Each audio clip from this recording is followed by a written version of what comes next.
I ain't your average cat. I slap box with lions. Ever since the 5th grade, kickball with tires. Made a mini fortune off a ripped off for appliance. Money wanted stove back, hit dog with irons. Boogie need to find God. Shit, dog, I'm trying. That's why I robbed the Deacon house. Man, quit your lying. I did it and do it again. And then trying to look. Recording in progress. Trying to be professional, man. No, we're a professional broadcast. We are a professional podcast. We are a professional podcast. I was listening to Joe Budden. I think he stole your move, bro. What movie stole? Man, now they got a little segment at the end of the pod where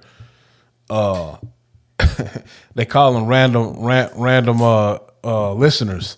So if you are a member of the Patreon, you can pay an extra tier where you can drop your phone number and a topic and they'll call you up. And he called like a little random female, bro. I feel like he stole your move, man. What movie? By calling a random female. I feel like that's a boogie move, man. I feel like that's a boogie move, just adding random guests to the pod. I mean, but I think I'm kind of perfected it. I think he's working on it. Yeah, I think you have perfected it. I'm pretty astute. You know what's funny about the when you do the itinerary, I like it. I can see you cutting pace because the date will be right, but it's always Sunday for you. Yeah. Is that like a thing for you? Is that what makes the itinerary official? Or? No.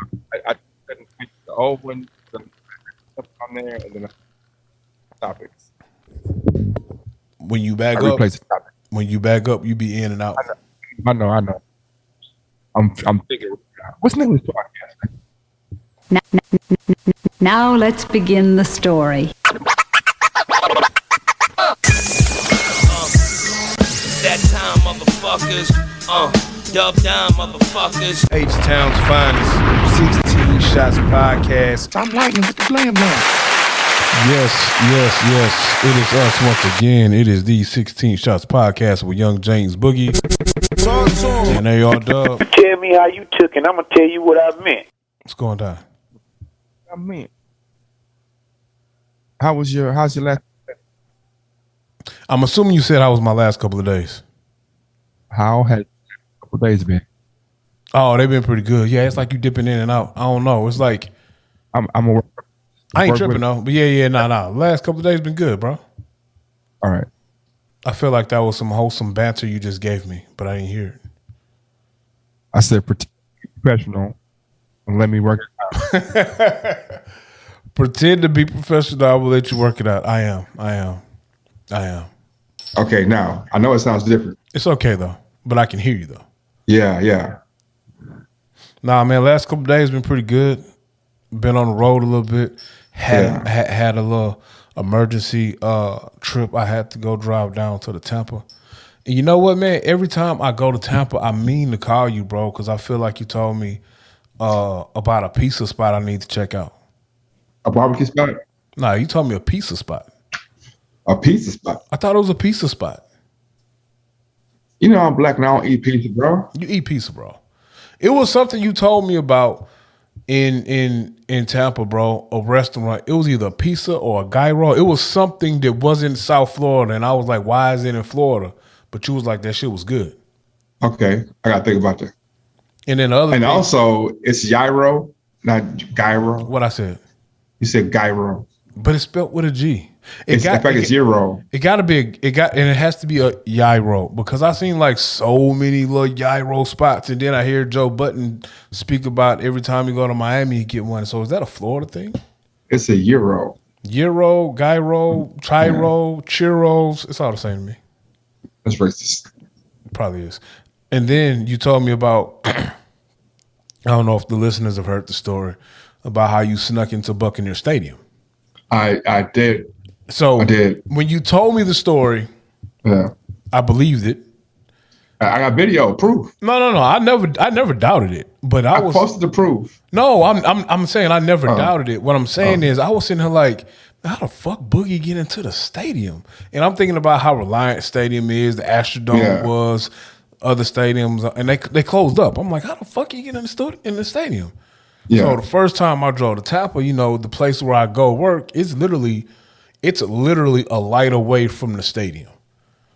And so I'm driving down the street. I didn't know it, bro. I'm driving and I'm like, man, what is this old high school ass, college ass stadium? Bro, it's Buccaneers Stadium. And I was like, oh, well, no wonder Bud got in that bitch. It's like wide the fuck open. It's wide open. Bro, it's like. And they were doing construction.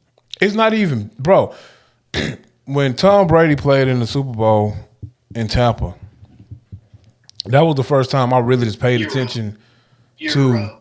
That's the first time I just paid attention to the stadium. Outside of knowing the pirate ship was in there, I thought that was cool. Yeah. I never paid attention. So they scored a touchdown, and I was like, man, why that stadium look small as fuck? I just thought it was the camera angle. Bro, that stadium's small as fuck. It's small, but it's intimate. Yeah. So like, it's like a college stadium, bro. no, I just figured something out. Man, what you got going on? What you got first on the docket? I'm looking here. Man, let's talk about NBA. No. What's first on there? First thing we got on here is Super Bowl predictions. Super Bowl is in 2 days. What you got? I'm rolling with the Rams. I'm gonna tell you why. Right. So this is just me not knowing anything about anything. I'm just going with my heart. I want Mr. Stafford to get him a ring. He was on Detroit for so many years, going nowhere, wasting his arm talent. Yeah. And now it's like the greatest show on turf 2.0. So I definitely want to see Mr. Stafford get him a ring. Definitely want to see Mr. Donald get one. I want to see Odell Beckham get one. Joe Burrow has his whole career ahead of him. When was the last super team, like when somebody bought a team together that won a championship? That was like, everybody was like, the majority of the team is like, hey, I'm trying to get a ring. Let me see. At the same time, not like we got something cold and we added one, or we got, not like all of us came this year. I think it's so hard to get a super team in the NFL. So the last couple of times they didn't, in my opinion, the last couple of times some teams won off of some talent they didn't necessarily source through the draft. They kind of added some quote-unquote superstar pieces. I would say Peyton Manning's Broncos and then Tom Brady's Buccaneers. So historically, I'm asking, really, those super teams don't really like do well in the Super Bowl. No, I don't think they did. I think I remember like that Eagles team that year, they added a couple of pieces, and that was supposed to be like the super team. That year it was VY, and then it was Nnamdi Asomugha. Wasn't that his name? Yeah. Yeah. It was that team. They had a couple of more pieces of people they added, and it was supposed to be like a super team, bro, and they ain't do shit. Philadelphia, when they went and got Vic and Deshaun Jackson, and they had. But see, that didn't count. But see, that didn't really count to me as a super team because they draft Deshaun Jackson and he just went back. Yeah, he went. That's when he came back. He came back. Like really, to me, it's like when you try to finagle the system, sometimes it don't come out like it should. Nah, like when the Lakers tried to do it with Karl Malone and them. When even Miami, they ain't get it right away. It took a couple years. Because you got to build chemistry, and sometimes you gotta build chemistry, and sometimes I think when you have a bunch of superstars that came together, you got to put egos aside sometimes, and you got to learn how to work together. It's different when you come in and y'all all kind of had to, work from being not nobodies, but you get what I'm saying. Like Golden State's a little different. Now we're here. Yeah, I feel like Golden State a little different. Like they built that team with Steph and Clay and Draymond. Like they kind of came in organically, through the draft. And they had to learn how to work together. And they prospered together. So like Same with Milwaukee. Same with Phoenix. Yep. Who for that? I mean, really, you could say the same thing with the Rockets. I know they added Clyde, but I think they could have won without Clyde anyway. Yeah. So, because they did win one without Clyde. Yeah, that was all Cassell, Maxwell, Kenneth Smith, Robert Elijah Warren, Forrest, Big Shot Bob, the start of the legend that we call Big Shot Bob. Big Shot. You think you're a Hall of Famer?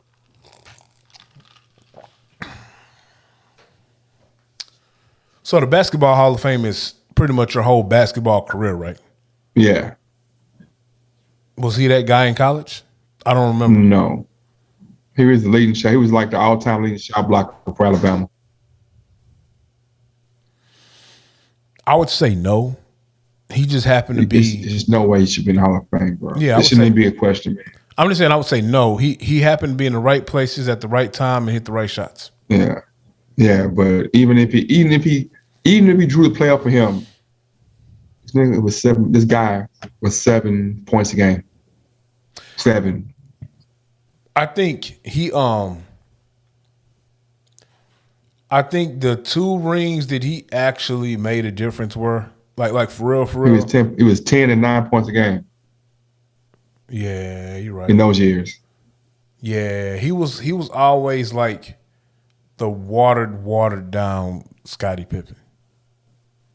Super watered down. Super duper watered down. Like Scottie Pippen scored 7 points a quarter. He was scoring 7 points a game. All right. If Pippen didn't play with Jordan, would he still have been as good as he was?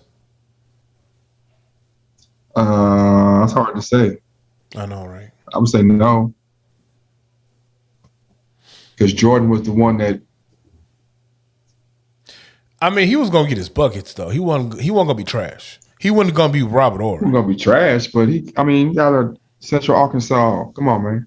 I feel like when it was on his shoulders, I feel like Robert Horry had a heart, bro.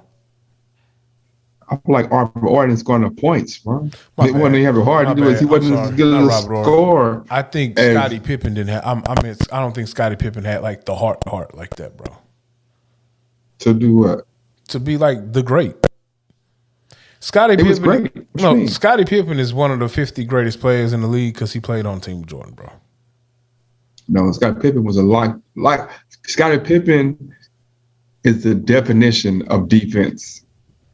Like if you want to teach somebody how to play defense on the wing, Scottie Pippen. I feel you. I can't disagree. What? No, I feel you. I can't disagree. Yeah. Yeah, he ready to go at it, bro. Right. You ready bro, he was ready to attack. No, he just froze. I thought I wasn't trying to, have any malcontent or any, discourse with you. We have all night for that. What you said? What is who? We don't any malcontent or discourse. I need to bring the dings back, bro. Yeah, you probably do. You ain't got a ding, man? I don't have a ding. Pause. That sounds like I say pause. I can't wait till I get to the interface, man. Nah, you're going to be trying to play some wild noises, bro. All I'm going to do is ding. And it's a ding on the situation I'm sending you in the mail. That's all I need is a ding, ding, ding. Gotta get the sound right, man. NBA trades is next, man. I know the one move that you really care about is your guy. So everybody cares about though. Your guy is back with his guy, Daryl Morey. Yeah, this is the move he wanted to do. We're talking about this could be.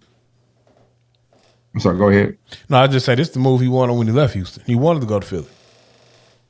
I mean, I don't know. I just know that at the end of the day, man, it's like people being mad at Harden. It's kind of racist, man. Why they mad at Harden? I know people were mad at Harden. And people like saying he a quitter or he forced his way out again. And that's kind of racist. It's kind of racist. How is it racist? Yeah. How is it racist? Because in every field of work, you basically work hard and be good at something so that you're able to control your destiny, so that you're irreplaceable. So somebody can't come in and be like, oh man, get rid of him or her. They're replaceable. I think everybody. You want to be able to be like, huh? I think everybody is replaceable. Well, everybody replaceable, but some people not. Everybody ain't replaceable. It is. Everybody's replaceable. No, because if everybody's replaceable, then how do you justify people's salary then?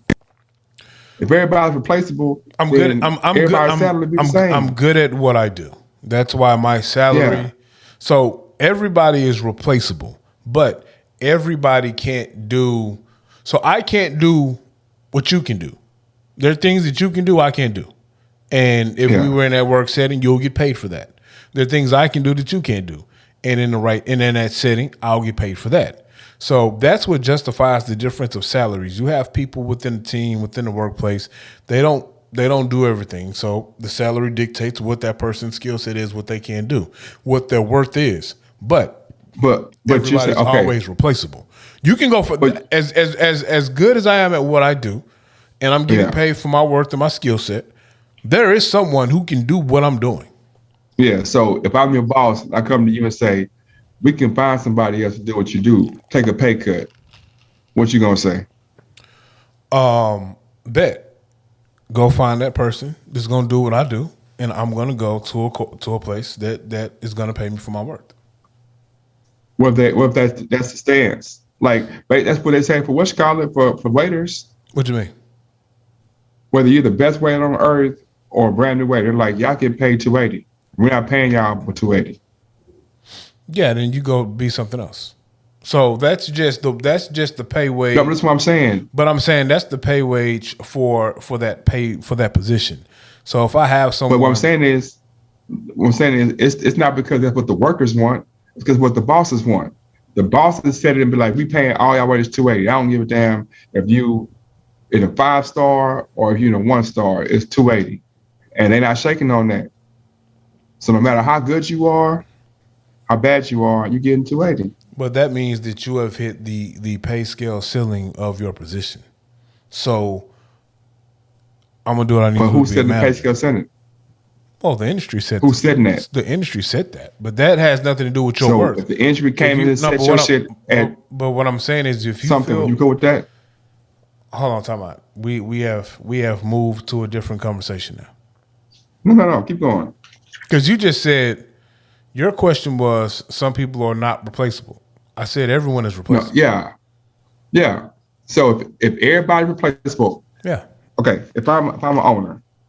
Well, to answer your question, if you are the top of the top tier waiters, mm-hmm. but the pay plan or pay scale tops out at $2.80 per hour because you work off tips. So there are two things. If I am the top of the top waiters, I get it. The salary tops out at $2.80 per hour, whatever. I don't know if that's the number, but we'll use that. But I'm getting paid off my tips. So the better I am, the more tips I'm going to get. Now, to the business owner, if you don't like the pay scale, you're replaceable because you might be great, but I can replace you with someone who's just as great or slightly less. But I can find someone to do your job. There's someone who will come do your job. Well, I think what you're saying from your stance, you're giving the business owner all the power. I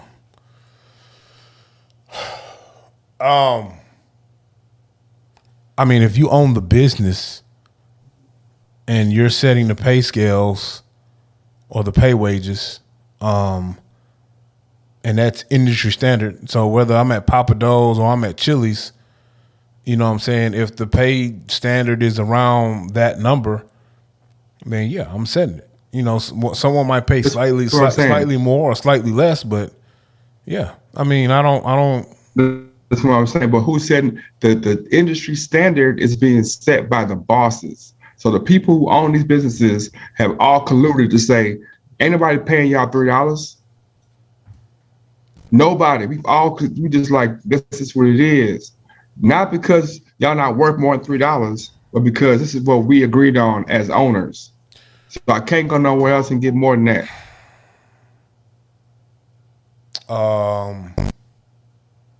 This is what Cesar Chavez is fighting about. Like, y'all can't just say that we're gonna pay migrants this, man. Y'all gotta have a fair pay scale, a fair pay wage. This is who? Who is this person name? Cesar Chavez, the fighter. No, the revolutionary. Oh, okay. But where was he at? He was in America. Okay. He's one of the people that started ACLU. Gotcha. So I guess what is your stance you're taking? I'm saying that the stance that you're taking is giving the owners all the power. Oh no, I wasn't trying to. They can set the pay rate. I'm not. I don't know. I wasn't trying to set a standard to give the owners the power. I was just saying that anyone is replaceable. If I'm saying everybody can't be replaceable, everybody replaceable. Everybody, like, you're not replaceable, because if that's the case, then I can just be like, nah, man, you can't get no more than this.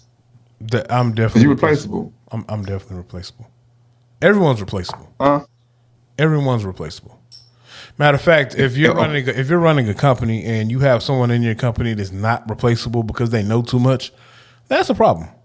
I want to make sure you're not replaceable because So the president replaceable?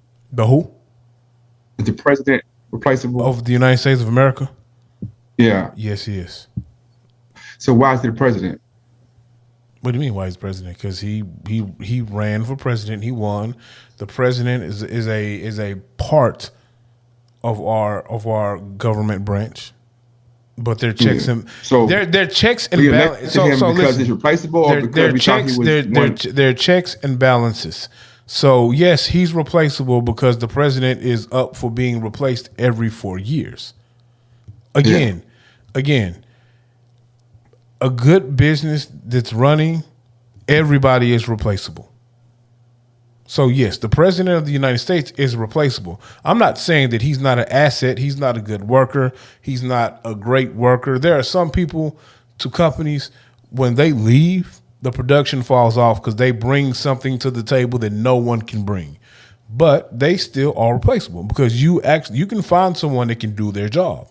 There might be aspects of that job that they do that some people won't do. You can remove me from a place and you can insert somebody else.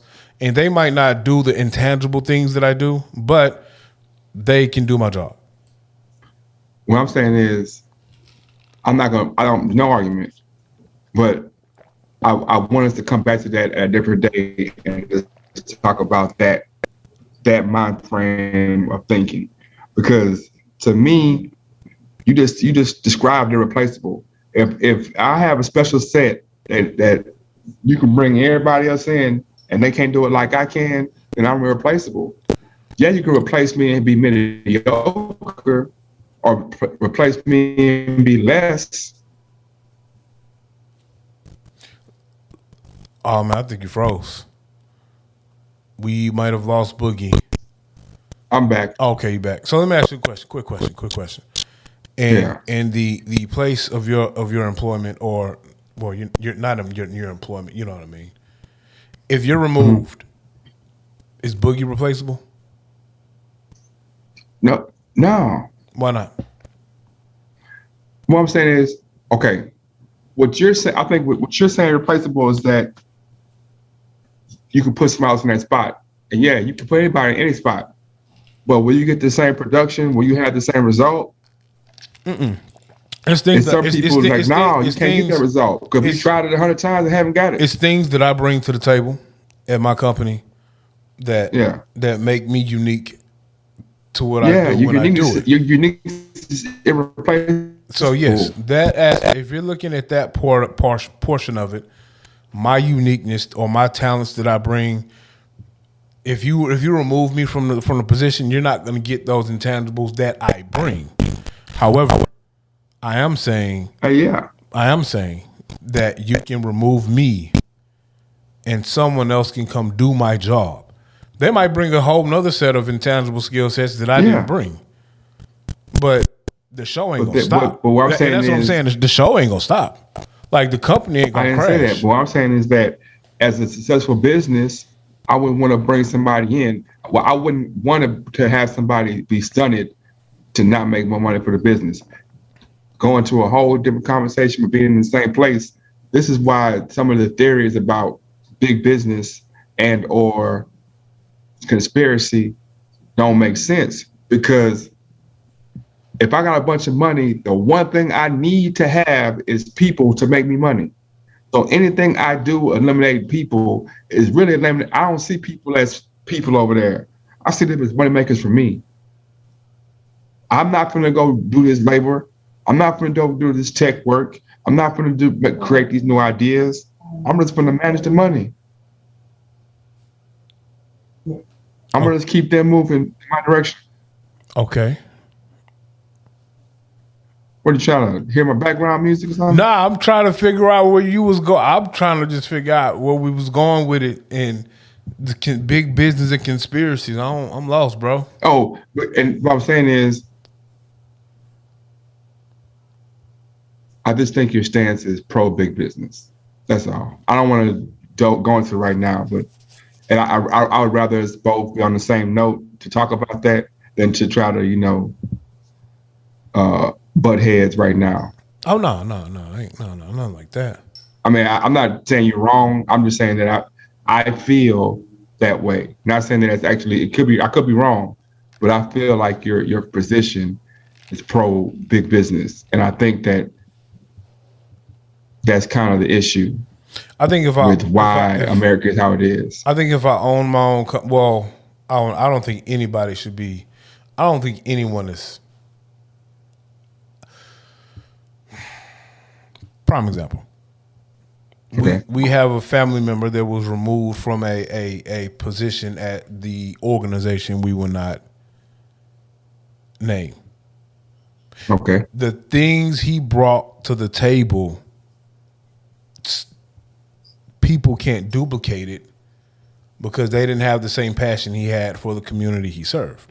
So once he was removed from said place, you know what happened.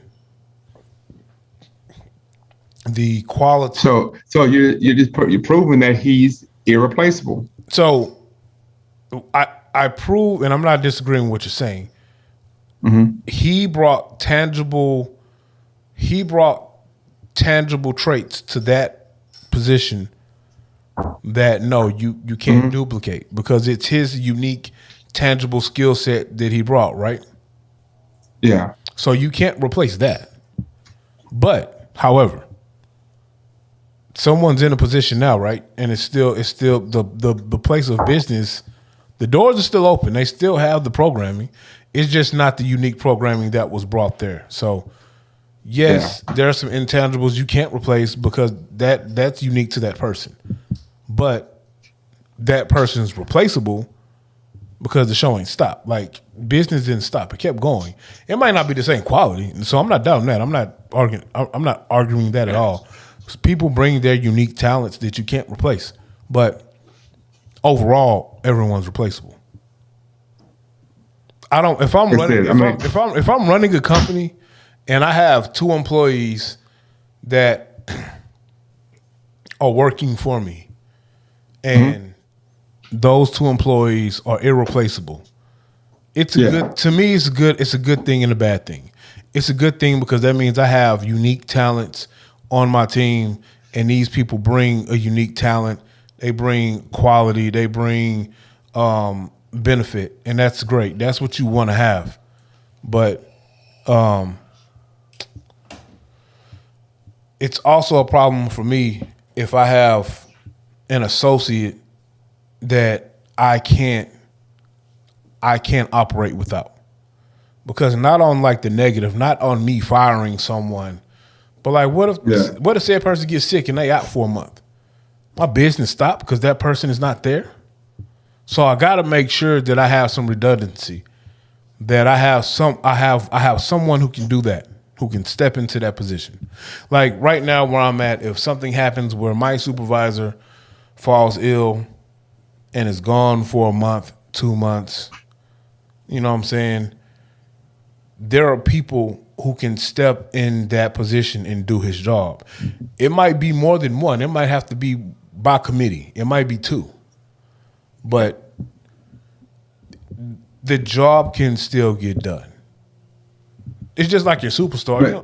You don't. If LeBron James get hurt and we go from being a contender to 0 because the one man got hurt, that's bad.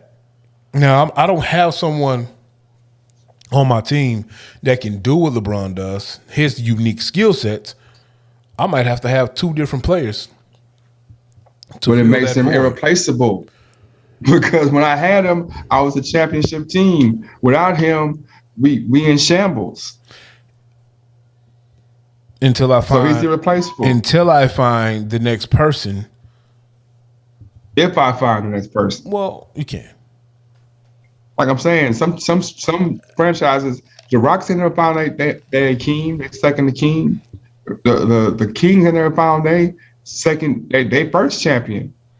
The Nuggets ain't never found the trade we just saw between the Nets and the 76ers is a great example of that. You can say that James Harden is irreplaceable. He is. But you just replaced him like 4 players or 3 players, however many it was.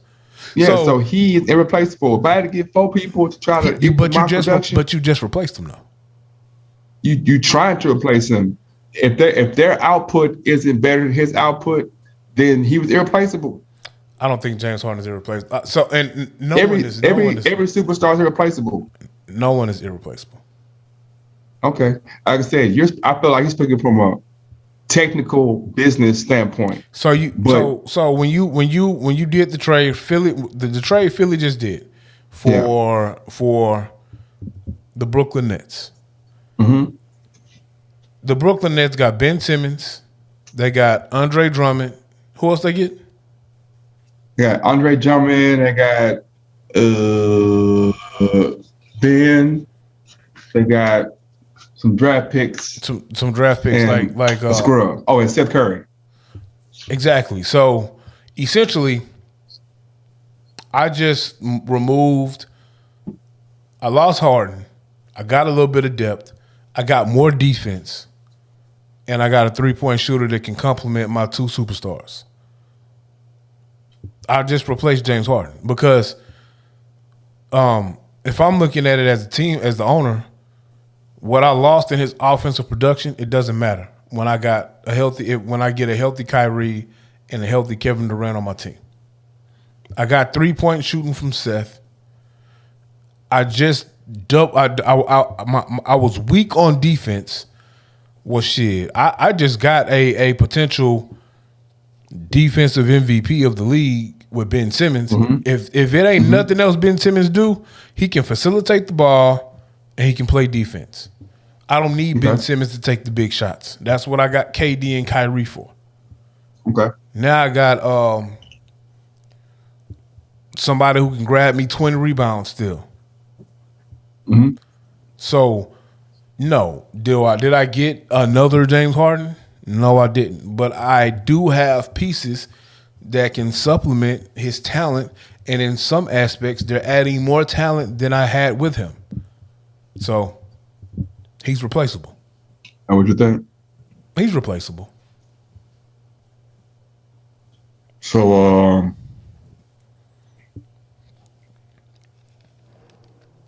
how many MVPs they got? Them guys that traded for? MVPs don't matter. Okay. How many scoring titles? Scoring titles don't matter. How many assist leaders? Assist leaders don't matter. What matters? I just told you. I just told you. I have instead of the production I had in one player, I have it spread out throughout the team. But I necessarily didn't need James Harden. So I still have two top 5 players on my team. And I added probably a top 3 defender. I added a top 10 rebounder. And I added, I don't know if he's top anything, but Seth Curry is lights out from 3 if he's wide open. So he's a good complementary player. So I added some depth and defense. Talking crazy, sir. I'm talking crazy? I might be. No, because I'm saying, look, you're trying to tell me that 4 players spread around are equal to 1 player. So I can have that 1 player and have players like Steph Curry around him. Like, he is worth all of them together. So how you feel I'm not irreplaceable? And you had to get 3 people to try to come with my production. Let me ask you a question. Didn't he just get replaced? If James Harden was irreplaceable, would they even traded him? Yeah. Why? He's irreplaceable. If you're telling me that something is irreplaceable, why would I even trade it away? If James Harden was irreplaceable, Because I don't know how to use it. If you don't know how to use said irreplaceable thing, it's not irreplaceable to you. And that's the other piece you got to realize too. You're only as valuable as like something is only as valuable as it is to the person who has it. So this cell phone is only as valuable to me as I know how to use it. If I don't know how to make a phone call, send a text, read my emails, check the weather, then this shit ain't valuable to me. It's extremely replaceable. But if that's your fault. No, but that's what I'm saying. If this is the only tool I have to do all of that, then it's and I know how to use it to maximize it. It's irreplaceable to me. But what I'm saying is, you okay. What you're doing right now, I understand what you're doing, and I'm with you. But apply that same thinking. If me as the business owner, right, benefits from that thing right there, why would I want to have to move that out the way and get these 2 things over here that don't give me the production of that 1 thing? They might, possibly, but even that possible, we know for sure he has a track record over 10 years of producing like this. And them 4 combined ain't produced like that. So you're going to say this is unreplaceable? Yeah, I can replace it. I can try to, or I can put something in its place. Yeah, physically I can, but in actual theory, that thing's irreplaceable because when you replace it, you couldn't get the same production. I don't know. I think we have to agree to disagree. I'm not saying you're wrong about someone's skill set. You're right. The people that they just got, all of them don't have the same skill set James Harden has. Ben Simmons has. I'm not saying that their skill sets are different. I'm saying that their production combined is not James Harden production. Is it though? No, it's not. If their production was combined, you're only as valuable as what you've done lately. No. Yes. No. Yes. No. 100%. Yes. So how I get a 4-year contract in? You got a 4-year contract on what you did, but now, some valuable. But you got that contract for what you did in Houston and what you were. So now, when you're in Brooklyn, to me, you're only as valuable as what you're giving me right now. And the Brooklyn Nets, for what they were getting from James Harden and what they saw that they could get from Philly, James Harden was replaceable. No, that's not how it happened. They traded him because he told them up front, like, I'm not going to resign right now, and I'm going to be free agent next year. You're definitely replaceable for me then. No, that's what I'm saying. He told them, I'm not going to resign. So they traded him so they can get something back for him so they get nothing. So you're definitely replaceable at that point. Oh. So you're talking about You're talking about are they physically replaceable? Because And I'm saying if you're irreplaceable to me, and I'm looking at this thing that I have, and I hate to look at people as like a tangible object to just use as your will, but whatever. Yeah. If I'm looking at this, to me, you're irreplaceable. I'm pulling out all stops to appease you so you won't leave.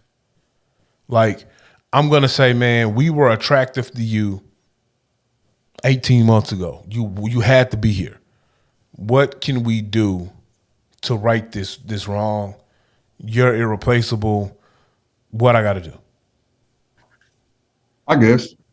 I just feel like on a team that has Kevin Durant and Kyrie Irving, James Harden is replaceable.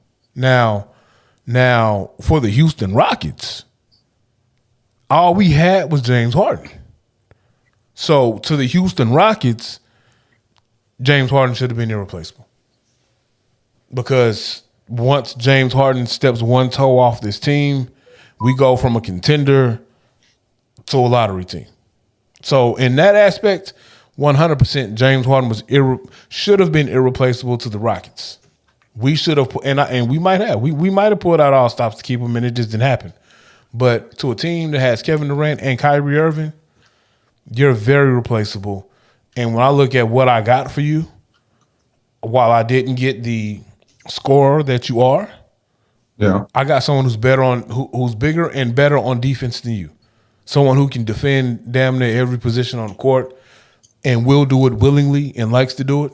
He doesn't take the big shots. The only knock on Ben Simmons is he doesn't take the big shots.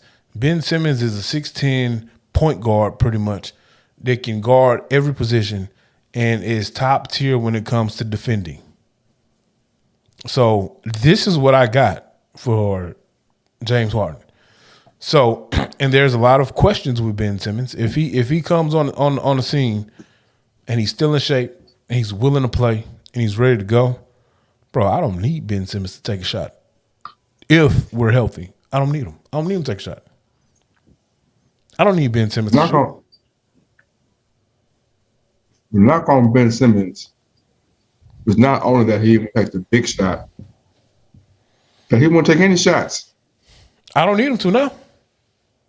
No, bro. I needed him he to wouldn't in Philly. take any shots. I needed him to in Philly. No, you're right. I saw that bullshit. He would pass up layups. He did. That was some bullshit. You wide open under the goal. You 6'10", and what makes it even worse is not that he doesn't have the skill set to do the shit. He just won't do it. It ain't like he can't, bro. It ain't like he can't. He just won't. But he does everything else. Well, okay. Well, fuck it, shit. Nigga, Pat, you want to Pat? You know, KD wants the ball. You know, what Kyrie I'm saying wants is the ball. James Harden does everything he does and get you 20. He don't do everything you do. Okay. If you look it up one day. I know you go tell James me about Harden the is steals. statistically the best post defender in the league.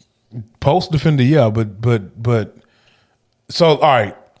He's leading the league in steals. What do you mean? That's really the most complete defensive player on the truth serum. Yeah. And be completely honest. Yeah. I don't want to hear about your James Harden bias because I know you're a James Harden guy. Okay. Well. Your James Harden bias is like my Warren Moon bias. No, my Joe Montana bias. So, do you truly believe James Harden is a better defender than Ben Simmons? Historically, yeah. No. All around defender. What you mean? No. I'm saying all from around what defender. He's done on the court and what Ben Simmons done on the court over the last however long they played, Harden is the better defender. Okay. Harden has been in the top 5 in steals for the last 5 years. Okay. In fact, he was the steals leader last year, ahead of Ben Gordon. Whatever his name is. Ben Simmons. Ben Simmons. Okay. He's been in the top 5 in steals, and he's been in the top 5 in defensive rating in the post. That means I'm still in this hole when I'm playing guard, and I'm D'ing up these big niggas on the post. What's more complete than that? Okay. I told you. I'm asking. No, I told you. I defer to you with basketball questions. So if you say that, then I'm gonna defer to you. You know basketball more than me. I don't. Like the narrative of him is media driven, man. Because they made that one little reel of him pulling up. But if you went through everybody in the league, you can probably do the same to everybody.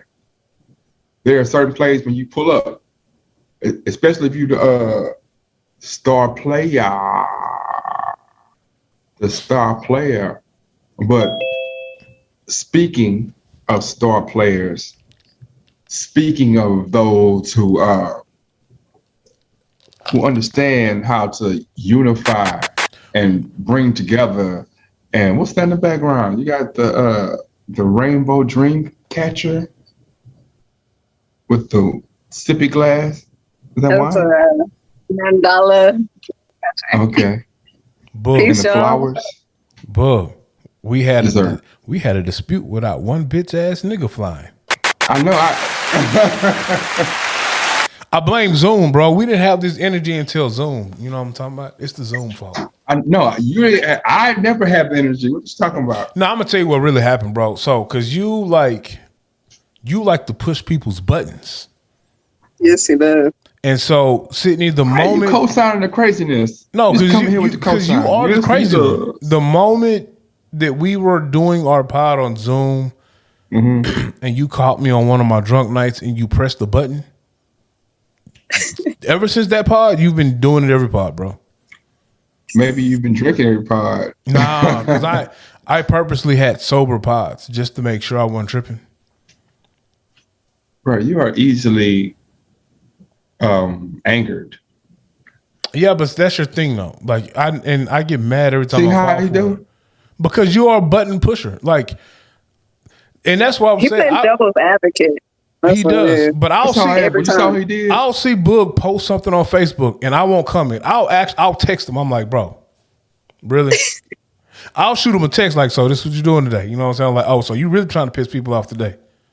And he'll send like a laughing chose emoji or some violence. shit like that. Yeah, like I know what he be trying to do. I'm not. I'm And just I gonna sit be here able to- and I I'm- don't try to. No. I know what you try to do. And I sit here and read the timeline. I'm like, damn, they fell for it. You see what he does though? You see what he does? Take my glasses off. I said, man, no, I said, man, you easily angered. He's I like, am. yeah, but he just skipped right over that and went straight to, but you be pushing buttons, man. You be pushing buttons, like, but you are also easily angered. No, you know what? Yes. No, it's only you. Only it's But I'm gonna tell you why. Bro, it's though. not. No, it is. It's only you. Now it is. It's only you. But it's a reason why it's only you though. Because my guard is lowered with you. Yeah, because y'all are friends. Because yes, he is family. So But you don't expect him to step on your lines like I that. don't. My guard is lowered with him because he's family and he knows me. So I get angered when he'll throw up like a point or a take, and I'm like, you know me. Why would you say that? Take everything personal. I'm not talking about you, sir. You definitely I'm called. talking about the issue. No, you definitely called me homophobic. I said your take was homophobic because it was, man. You definitely called me homophobic. I said your take was homophobic. Like, yo, we record this. You know, record this, right? I said this nigga called me homophobic, and he be like toxic, bringing up the shit. Like don't. He be hitting me, pointing shit out. Like he hit me and be like, man, you seen that gay shit? And I'm like, Book, you know, it is what it is. Bruh, because you don't know this. Because I don't think you have a bunch of gay friends. I think I have more gay friends than you. Oh, so we're gonna count our gay friends now. I'm just saying. I think I have more than you. I don't count what my friends are because I don't care what their sexual preference is. As long as they're good people, I don't care. Okay, look at you, anyway. But what I'm gonna say is, they hit each other all the time and be like, "Look at that straight ass shit. Look at that super straight shit." They do that. Why?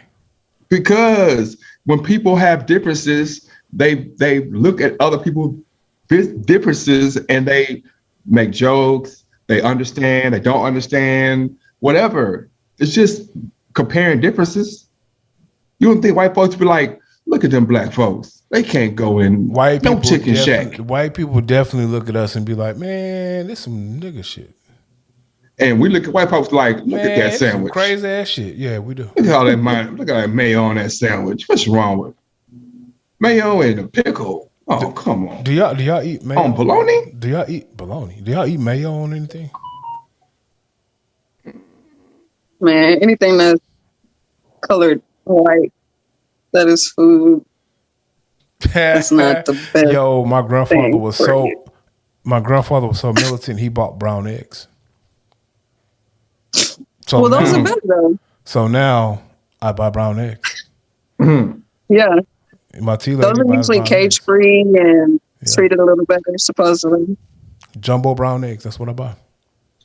Jumbo brown eggs. Jumbo brown egg. Yep. Speaking of, but question eggs, though, does the brown egg come from a colored chicken? You trying to say black eggs, that's a good like point. brown eggs? That's racist, bro. It's not racist at all. I just want to know, do the brown? No.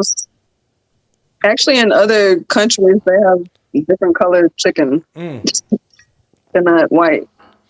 Because see, I'm ignorant to the fact. I've only seen white chickens, but I honestly don't know. If you ain't never seen a brown chicken?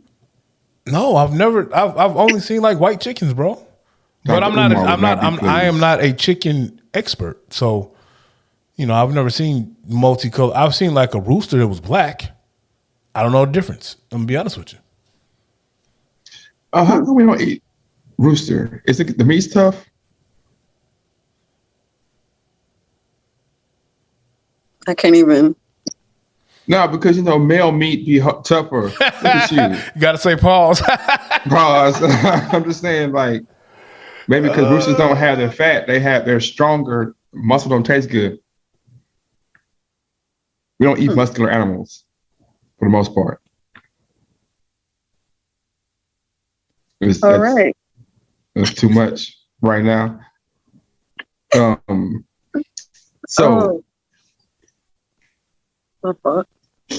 Unity. Dub is talking. Unity in our communities.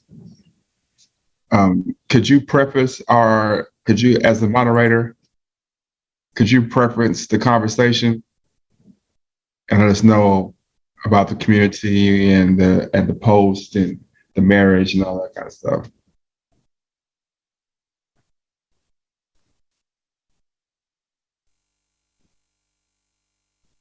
Hello? Yeah. Oh, okay. I don't know what happened there. The last time we were having a little debate about doing more in the community and more unity.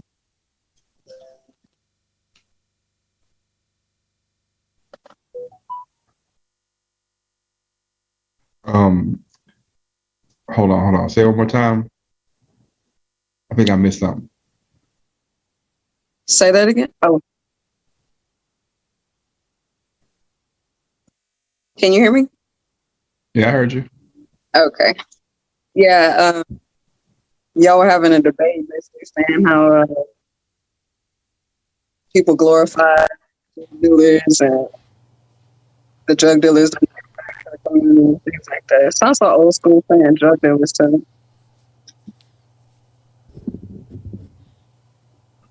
So,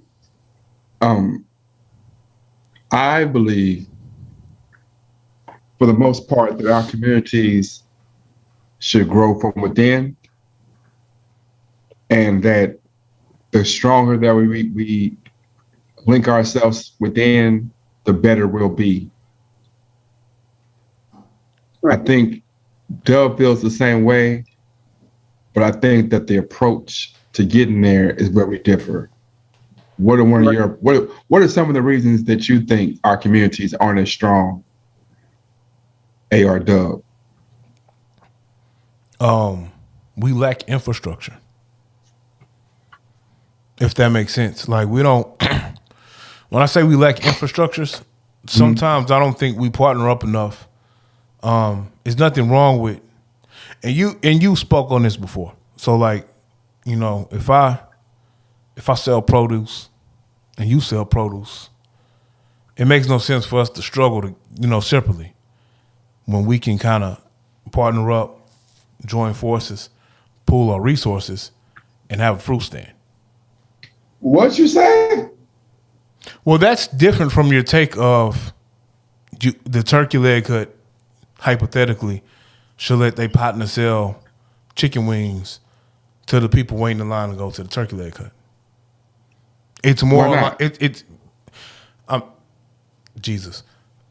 No, I don't think the food truck should be at the door of the turkey leg hut. But if I'm a turkey leg hut owner, I think I should put the chicken wing guru dude on game and post up across the street. So when you turn down the street, it's black enterprise. So, you have choices. That's the definition of working together. Yeah, we have two businesses and working in the same spot, and you're saying go down the street or go over there. I'm just saying across the street or a block away. Well, why can't I be right here? You can't say everybody. Yeah, but it makes, to me, what is the purpose of having, all right, if I sell this, if I have a restaurant that a line is wrapped around the corner, why would I sell chicken wings to the people in the line? Because they're going to come here, all right, or not. What I'm saying what is, getting at that they're undermining the business, or what? That's what he's insinuating. It's not that. I just don't think, like, why? What is the point? If I'm going to turkey leg hut, but I'm waiting in the line for 30 minutes, what is the point of me going to a wing truck or a wing spot and buying a 10-piece wing dinner with fries? If that's the case, then that's my dinner. I'm not going to turkey leg hut. Bro, when you go to I can't even relate. Y'all talking about me. Watch this. If you go to any food store, any food store, any store, it's 5 to 10 products of the same product side by side. It's the difference between a grocery store and a restaurant. If I go to a clothing store, it's the difference between like Macy's and a restaurant. Why? It's product being sold. So when I go to a department store, I'm going to the department store to shop. And so at that time, I might shop for a shirt, I might shop for jeans, I might shop for cologne, and I might shop for shoes. I'm buying goods. I'm going to go shop for goods. What's a mall? A mall is a building with different stores in it. And then we having 4 of the same stores side by side. But when I go to a mall, I might be shopping for just random outfits or whatever, or I might be shopping for multiple items, right? Okay, but it's when I go shoe store by a shoe store by a shoe store by a shoe store. But it's also different as well because it's not a community aspect. So when I go to, what you mean? It's we all in the same community. We're at Golf Gate Mall. Listen to what I'm saying. When I go to the Galleria, there are competing franchises in the mall. So yes. Side by side. Yeah. So why doesn't hold on? Why didn't he say you can't be right here, Foot Locker? You got to be way down the street. Or way down the other side. No, it could be side by side. The mall is designed to be that way, though. That's because it makes sense. The mall, but the person who owns the mall, the property, they don't care about if it's 20 shoe stores in the mall. Exactly. All I care, if I own the building, all I care about is the people renting out the space to sell their product. Exactly. That's all I care about. So if I'm a turkey leg hut, all I care about is if this person wasn't here, I wouldn't be getting that rent. I have a line of excess people that I'm not going to serve. I'm not going to serve everybody. Even if I get everybody in my excess line, there are people who are going to leave because the line's too long and go somewhere else. So why not make money off the place? This makes sense. What are you talking about? Why not make?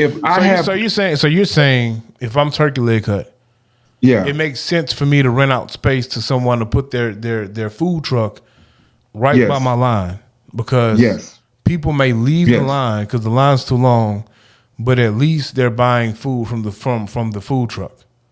This is what I'm saying. The space that I'm renting from the food truck, I'm sorry. Go ahead, Sydney. Your mic's off. I don't think it's the same situation. But Go ahead, Miss Sydney. I might be wrong. I mean, that doesn't make sense unless the person who owns Turkey Leg Hut actually owns the property itself. The property. That's what I'm saying. And he's able to make some type of financial gain off of diversifying what is available on that particular lot. But outside of that, it doesn't make sense. Well, that's what I'm saying. If I'm Turkey Leg Hut and I have 40 cubic feet of space, Right. and I can rent out 5 cubic feet to somebody else, right? Mm-hmm. And no matter what happens, I'm getting paid for that.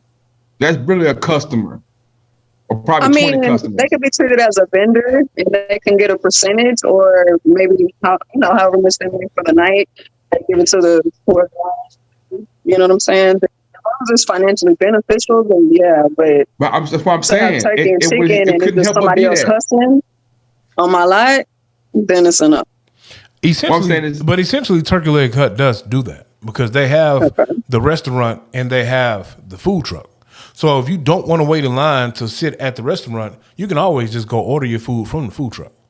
Mm-hmm. Okay, so that's their money too. And they also do what Boog is saying because they have hookah there. That's a separate company. They have a DJ on the patio. That's a separate company. So they do have, vendors that they're renting space out to that's adding to the ambiance of the restaurant. So they're doing that. I just don't think it makes sense to do it with like a fucking wing truck or serving another restaurant type food in the parking lot. I'm gonna say it. I'm gonna just give you my vision and tell me if I'm talking crazy. I have a company. I have a history. I come there at 1 o'clock in the morning, 1 o'clock in the afternoon. It's a line, right? Mm-hmm. Your mic's off. I know. I'm on live on IG. Oh, okay. Can I get some hand clasps, bro? Professional potter right here. Oh, you know what I'm saying? But what I'm saying is that if I have a business that I have excess, however it shakes out, there's a percentage of people who are not even stopping to get in line in my place. So I want to send them somewhere else or have them just come, you can't get this. Well, I got this right here. And the person that's this right here is paying monthly rent to be in that space. So whether they sell something or not, I win.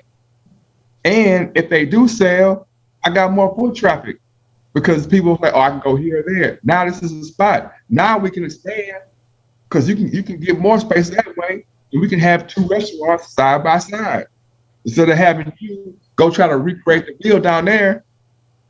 A mall has 4 different stores of the same thing side by side because it don't matter. Yeah, but one person, one company or person owns that though, so they benefit. They pay rent and blah blah blah. That's what I'm saying. So if I'm Turkey Hut and I got space, I want that space to create more seats to sit down to make pennies on the dollar, or just get a flat rate for that space right there. Like that's his business. And I got a comment from Hustle City LLC says there's a difference. Pardon me. There's a difference between crab in a bucket and something that is mutually beneficial.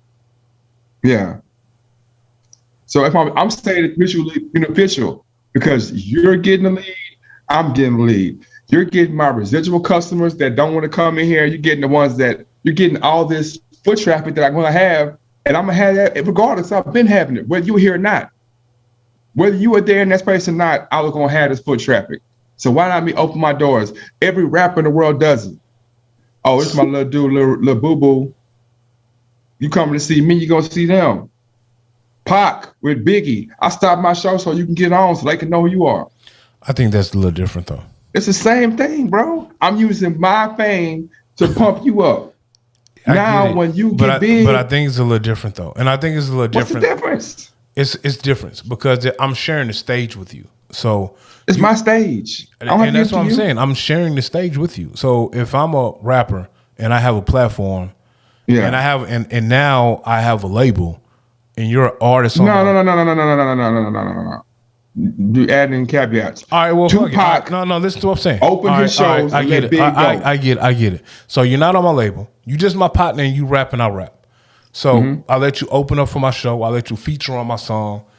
I think that's a little different opposed to if I got a restaurant and I got a line around the block, and I let you put a food truck next to my front door, and I let you service the people who are tired of sitting in line. How? What I said was, if I have the experience in the game, and let's say I own a spot. Let's just stick with this. Let's not add any caveats. Well, I got to though, because what I'm saying is, what's wrong with me if I own a spot across the street? You set up shop across the street, so now we potentially have two options to go sit down and eat. So instead of just, I ain't got it like that though. I got a food truck. But I'm saying I got a spot to rent you out, so I can rent you out the spot. Change my business model to fit to your, because I got a food truck. You talking about making a restaurant? Okay, well I don't know. Maybe I might be tripping. I don't know. I think you are tripping, bro. I might be. I might be tripping. So you could. Somebody be right. said that's two different things that y'all speaking of. We might be speaking of two different things. I don't see why someone is gonna have a chicken shack or chicken truck. Or a food truck at my front door. I'm not going to do that. But bro, if you go to Brenda's Taqueria, if you go to Celadasco's, whatever, they sell tacos in there. They have breakfast food. Outside is the food truck. In because it don't matter, bro. Like to me, what it feels like, I'm not talking about you, but how we think in business is that we can't share customers, or that I gotta get all the customers. You'll never sell out. There's too many people, especially in a place like Houston. So why am I worried about this little space? If you cross the street, you have to establish yourself as a restaurant, unless I put my stamp on there. And that's still, I don't know what you do. So I'm risking my reputation on you. But if you right here, you can go there. I'm going. Man, I can't say. I mean, it does depend on what the consumer wants. Because if I want to get some cauliflower wings, barbecue, and I know they got the flavor I want right here, and it's another spot right there, it's quicker to order my food. But if I want that, that's what I want. But at the same token, you have people that, it could go adversely as well. So they could end up purchasing from the other person. And if you're not making a cut off that, then it's kind of like. But I'm getting a cut from the space I'm renting.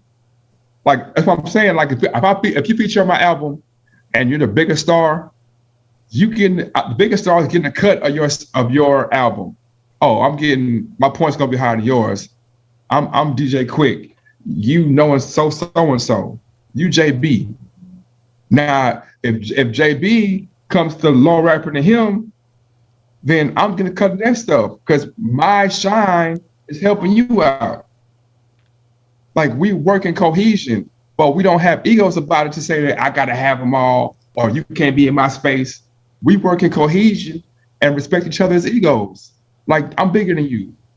So if you want to be beneficiary to us, you gotta make these concessions, or vice versa. Okay, I got another comment. Let's see. Again, if whoever's selling food in that line is breaking off the owner of Turkey Hut, then you're out of pocket and poaching customers. What I'm saying is you're saying is the dude who owns the food truck is working in concert with the restaurant owner. I'm not saying they just post up. I'm saying, okay, I got residual customers. I got this space right here. Hey man, rent the space for $200 a month. You keep wherever you make for 4 months to see how it goes. Thank you, Maurice. Oh, you kidding, man? How come I ain't get no? like my Astros had or nothing like that. I know she said about your beautiful hair or your wonderful medallions, but she don't like my fit. I gotta change clothes. Boys looking, what I'm saying? Circle cheese, Boys gotta make wardrobe change. Oh, Sydney. that background is fire. The one you made, baby. Oh, you see it back there? Man, I love that. Yeah, that's all Young James Boogie. You know what I'm saying? I added that piece too. Okay. Yeah, that's all Young James Boogie back there, man. You know. Wait. He finna start changing outfits every 5 minutes, Sydney. I'm letting you know now. It's an outfit change. I need to get my little fake fur, my faux fur. Oh man, y'all finna be having wardrobe battles, and I'm gonna tell you what's gonna happen after that. All right. Oh, he got the guns out. Okay. You know what I'm saying? I'll be right back, the y'all. gun show. You know what I'm saying? Oh, are they going this way or that? I thought I was going that way. Hey, bro, you have no arch. You have no arch in the biceps, bro. What are you talking about, bro? You see that jump? I don't see that wing nothing. is jumping, man. That's camera tricks. Anyway, bro. That's camera tricks, bro. Back to the community. So not to that conversation, but no, I ain't tripping at all. I'm asking with the infrastructure, how would you add? Because and when I said we don't have any infrastructure, like I heard this question posed on the pod I was listening to on my drive today. Yeah. I think Byron Allen is trying to buy the Denver Broncos. Yes, he is. But there's also another black man who wants to put a bid in on buying the Broncos. I forgot his name. Then he'll be in. Why? Let Byron buy. It's 32 teams, man. Why would we both bid on the boat one on the same one? But all 32 teams aren't up for sale, so you would have to bid on the franchise that's up for sale. Come on, man. I think the Broncos is the only franchise that's up for sale. So let me ask you a question. Let me ask you a question. Go ahead. Do you think that they're doing a disservice by not joining forces and just having one group? Mm-hmm. Or does it even matter? It's just it's just another person who's putting in a bid to buy the team. You have two individuals who have enough money independently to buy the franchise. Do you think there's something wrong with that? Or do you think they're working against each other for the community? I think it's layered the question. So in one essence, I would wonder what is their level of business. I know Byron Allen. Yeah. I don't know the other guy. I mean, he got to be successful if he got enough bread to put a bid in. So. Yeah, but he might be an oil guy. He could be. And Byron Allen is entertainment. Oh, that's what we doing. I'm gonna keep it a buck with you. That's what we doing. You're gonna lose this battle. I'm telling you that now, bruh. What you mean? I have to sit back on the stage. Don't nobody want to look at you. I'm telling you, Young James Boogie, you and Sydney on the screen. I'm not paying you no attention at all. You know, no disrespect to you guys, Miss Sydney, but I ain't paying you no attention. The neck language too. It don't matter, bro. You're gonna lose. And the nose candy. Boys put on a whole jersey, like I don't have the fancy background right now, so I got ink though. Yeah. It doesn't matter, Young James Boogie. It doesn't matter. Yeah, I know. I'm going to want to look at Sydney 10 times out of 10 instead of you. I'm just letting you know that. See, the old Boogie, that's when he would throw an insult at Doug. Why would you throw an insult at me? So you've evolved, but you still have to make it. Why would you throw an insult at? I would hope that you would rather look at Sydney than me. I'm not saying that I wouldn't rather you look should at Sydney say that than you, but you should. I'm just saying that I'm definitely losing, and you're definitely pointing out that I'm losing. Of course, you're gonna lose. So then I have to any one of us on this screen is gonna lose this battle to her. So back to the community. I mean, I've done a lot of shows, so I have a lot of costumes. Oh man, you messed up, not Sydney. Just don't know what you did. Book, don't even unless you're gonna start changing your personalities with it like you normally do. That's what I'm saying. She don't know what she's done. You got. She has no idea. What's Cabana book gonna have to pop out? You open up the worm can. Oh, here you go. You know he switches personalities as well. You want a battle? He got about 5 or 6 personas. No, I would just say. Hot, man. You open up the worm can and speak now. I'm just saying, Boog. I think he could. I think it could be both ways. I think I could see why some people would think they should join forces to try to make sure that they secure the team, opposed to having a bidding war against each other, and someone else can come in and, you know, take the. Okay, so you want to hear another comment? Oh, you got another comment? Yes, ma'am. What they said? Yeah. All right.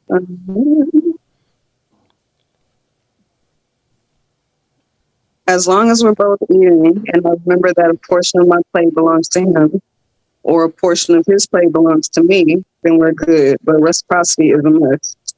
Hustle City LLC. That's what I'm saying. Man. Who, Hustle City? What? Who is that? LLC. You know that? You know that? Yeah, that dude, man. He need to call me, man. I've been trying to get him here, man. Oh, somebody say you need to call them. Hustle City. But anyway, the community. So marriage and our community. Do we feel that marriage is the start point for our community's unity? Because we say a lot of things about the kids are wild and the youth have no direction. Mm-hmm. And people will equate that with, hey, well, there's no fathers, or the mother's not married, so it's single mothers, single fathers. And would marriage and that union strengthen the communities? What do you think? I mean, of course marriage, but more so family, you know? Yeah. I don't know if marriage means the same thing now that it did then. A lot of people don't. I don't think a lot of people believe in marriage how our parents or whatever, or the generations before us viewed marriage. I think they don't have to. I don't think you have to either. I think it's a personal preference. You shouldn't. I think it's a personal preference whether you want to get married and what that means to you. I think the most important thing is that we have parents in our communities leading our youth. However that looks, however the two parents choose to parent the kid. I think the most important thing is that that child has both parents in their life being positive. You know, if that means, look, I don't care about anyone. I don't care if it's married or not. It shouldn't matter to me. It shouldn't matter to anybody else. That's that person's business. Mm-hmm. But like I said, the most important thing is that we have positive role models and structure in the youth's life to guide them. You know what I'm saying? I think that's the most important thing. That structure, getting there. I mean, I think that's kind of like a take what we can get at this point type of solution. Because it's not valued the same way. Did you just change the screen with your featured book? No, I did not. Nah, you're featured on my screen, my guy. Man, look. Like you're why is Sydnee small? I'm small, and you're prevalent on my screen. I think that sometimes you don't let me be. I'm kind of like a producer, and I do producer stuff during the show, and you try to point it out, not knowing that it's all part of the grandeur scheme. At no point should you be the focal point when Sydnee's on the screen as well. I'd rather see her than you. Okay. And you feel better about that now? So now you're being selfish. Now you just cut the screen off. See, I think that what you see and what is being seen, got me in my green screen. Man, you know what, man? I'm unprofessional. This is unprofessional. Which part? Now, what's up with that echo? I don't know, man. Doug broke my. Oh, you put the talker being the I don't know what you did.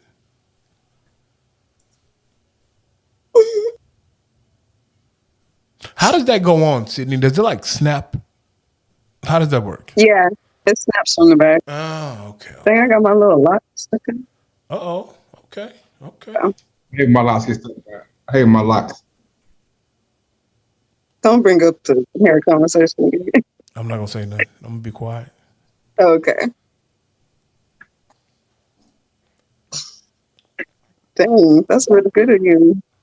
Boog, what you Duh. got next, man? Huh? We haven't So got that's to really the good. community question, man. You got a question? What's the next question? I ain't hear it. No, we never answered the question about. Oh yeah, okay, it's my turn to respond. Yeah, it was your turn. It was your turn to respond. So my response is that I think that there's a part of What is that FOMO. picture? There's a part of FOMO involved in this conversation because some of the conversation is like based on being like other, not being like, but like thinking that, not even FOMO, wrong word, kind of spoiled. Like in other countries where the father's taken away, whether it be war, whether it be famine, whether it be what you call it, the communities bound together and found a way to raise the men, right? Okay. Whether it be the Jewish with the Holocaust, whether it be Rwanda with the soldiers, whether it be different parts of the world, it wasn't a complete. When times got hard, people unified and got. So I'm not disagreeing with you, but I'm just feel like I got an echo, but that The echo is crazy. I know I'm trying to figure out where it's coming from. Maybe because I'm black. I don't know. No. I gotta sit on that one for a couple days.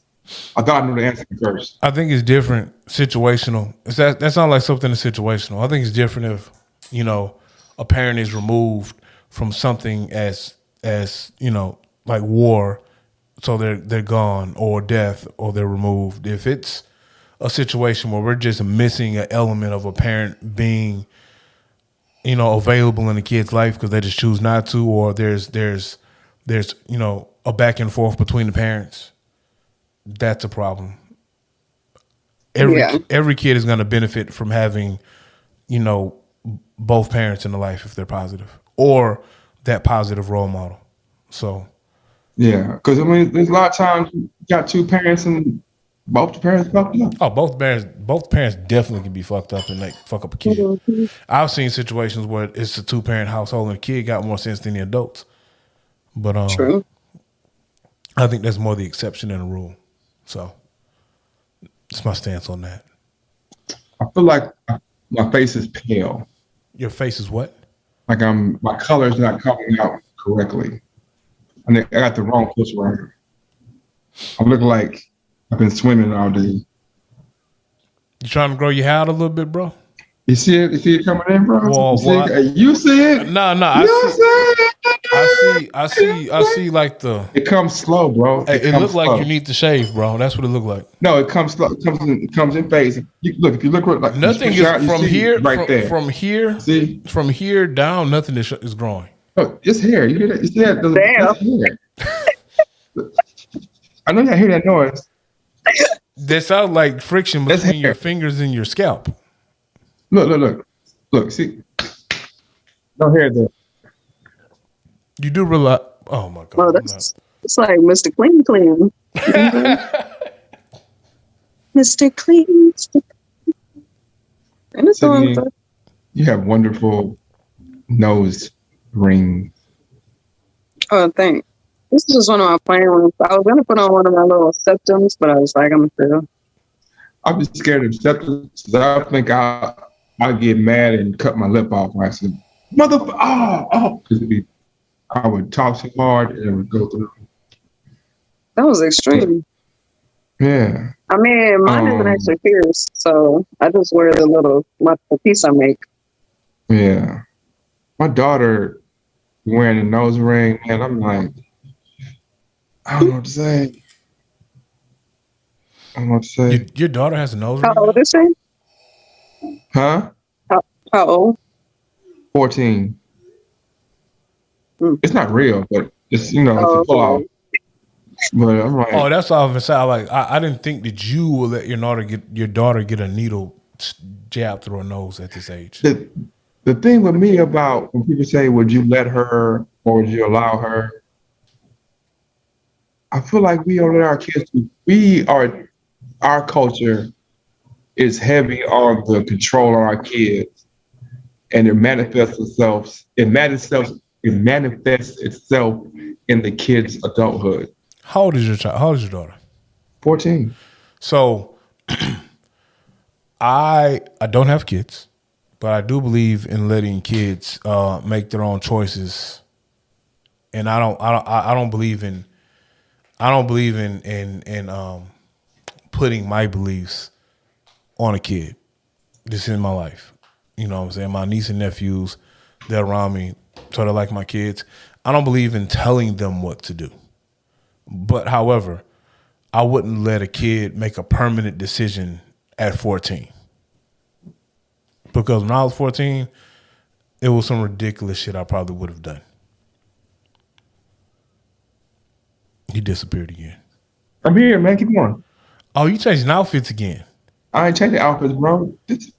Come on, man. It's too hot. I ain't trying to do that much. I'm here, man. Don't make me whip out a headdresses. Oh, please do. I got to see this. This is gonna be fun seeing the No, wardrobe but war. like we're heavy on the control. Our like little Timmy, little I can't think of any super caucasoid names. Little I don't know, Timothy. They go through their phases and grow up and be lawyers and doctors. So, as a parent, where do you draw the line in between control and Thank you. guidance? Between control and what? I was asking, as a parent, where do you draw the line between control and guidance?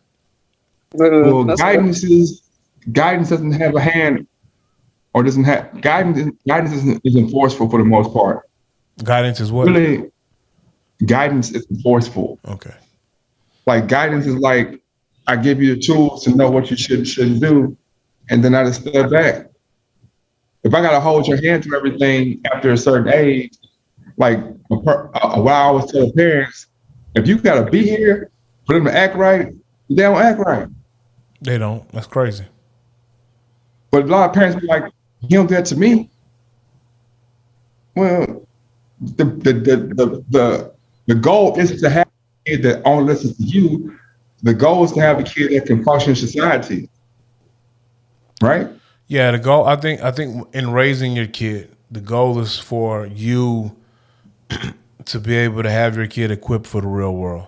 So, like, my philosophy is, and it could be wrong, I feel like if I have a kid, the kid lives with me for 18 years, I can control the environment in which my kid lives in, correct? You living in my house, I can control that environment. So, you mean legally, or you're talking about just legally for 18 years? You know what I'm saying? I can control the home environment is what I can control. So yeah, I don't want the home environment to be chaos, unhappy, any of that. I want home to be a safe haven for you to come to, and it's the one place you can be safe. And it's also the one environment that I can control for the kid. And it's the environment in which I can give you these teachings that will equip you for the real world. So those teachings can consist of when real world shit happens to you outside of the home, when you come into the house, we can discuss it, we can brainstorm, and I can teach you how you could handle it, give you multiple ways on how you should handle it, and just talk to you about how you feel like you would handle it. Anything. You know what I'm saying? Like, if you want to have a tattoo at 14, Mm-hmm. okay, let's talk about it. I'm not gonna just say no, like, no, you can't do that shit. Like, no, we're gonna talk about it. We're gonna sit down. We're gonna talk about the pros and cons of what you're doing, and we're gonna brainstorm and think through it. And if you can give me a solid thought process after we've had the conversation about why you still want to do it, we'll go do it. So you're saying that you're okay with breaking the law as long as you talk about with your kids? It's not breaking the law, because if a 14-year-old wants to have a tattoo and the parent gives consent, I'm not breaking the law. Yeah, but she'll give consent. Yeah, I mean, consent for what? What are y'all talking about? Like, no, we're just talking about like a tattoo. Like, legally, for a minor to get a tattoo, I think the parent has to sign off on it. And look, I don't know the actual law. I'm just using that as an example. Okay. No, I'm saying, so you're saying that if the law says that you can't do it, I don't want you to do it, but we can talk about it so that I can let you do it. You're asking about something. You're adding something to the No, I'm not. I'm just asking. Like, you're talking about something that's breaking the law. If you're talking about like something that's breaking the law, and my kid comes in and says, I want to do X thing, and it's breaking the law, I'm gonna say no, and then we're gonna talk about why I said no, and then we'll talk about the importance of following the rules of the land. We'll also talk about, hey, some rules might be bullshit. At one time, slavery was legal. That was bullshit. So we'll have a conversation. So I'm not going to say yes to everything, but I think the goal should be to be able to talk to your kid and have a thought process. Because one day that for them kid, to be able to talk to you too. Exactly. And also to let them be them and not let them have some type of weird suppressions because you didn't let them do shit. Yeah, I would never want my kid to feel like I would never want to have my kid to feel like as soon as they leave the house, they're gonna do all the shit they couldn't do.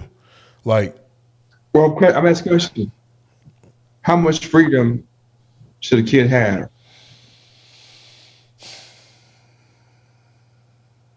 That's so vague. Like, how much freedom should a 14-year-old kid have, boy or girl?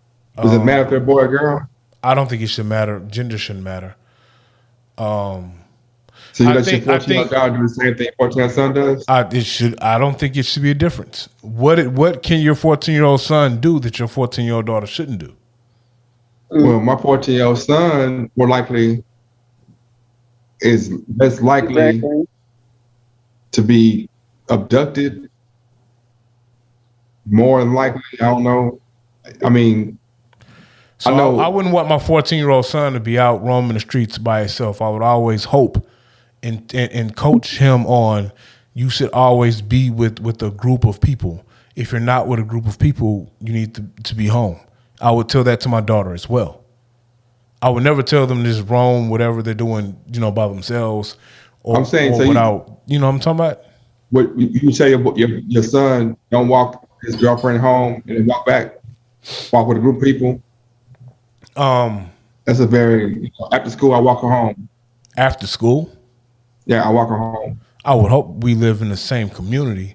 So I would hope she lives. I would hope after school walking your girlfriend home is not at night. So, I mean, depending on what time of the year it is. If it's at night, I got two comments, John. Okay, go ahead. What you got? Okay, so the first one is gender definitely matters. And the next one is slavery and capitalism driven and mutated into a social dynamic. Shout out to Hustle City LLC and the Center Physique. I'm just mad because I like John's salary right now. I'm not feeling that. Man, you sound like the Wizard of Oz, JB. I know, man. This is bothering me too, but you know what? It's great potting because they're like, what's bothering you? He was talking like this. Sydnee. I don't think gender matters. I think it's bullshit. I think it's bullshit that fathers will champion their sons for having sex at a certain age, but then, you want to like shame the female for doing it. Like that shit. That's some little shit. I feel like that's what I mean when I say gender doesn't matter. Like if the 14-year-old son can do the shit, the 14-year-old daughter should be able to do the shit. I think gender matters. That's Hustle City said he's raised both, but there's definitely a difference. Yeah, I'm gonna say that because there's certain situations that a boy might be in that a woman would be in, and vice versa. So, yeah, gender matters. Because now, if my like boy what, goes to though? someone with 4 girls, I ain't tripping off him going for 4 girls. What they gonna do? Rape him? Say that one more time. If my 14-year-old boy goes to the movies for 4 girls, I'm not worried that they're gonna hold him down and rape him. I'm Okay. just up top. But if my 14-year-old daughter goes to the movie with 4 boys, like, hold up, man. There's a chance that they could harm her because they're already stronger and it's more of them. So gender matters. And So they require a little more protection. Yeah. Okay. I mean, women are delicate. I think that's valid. In certain ways.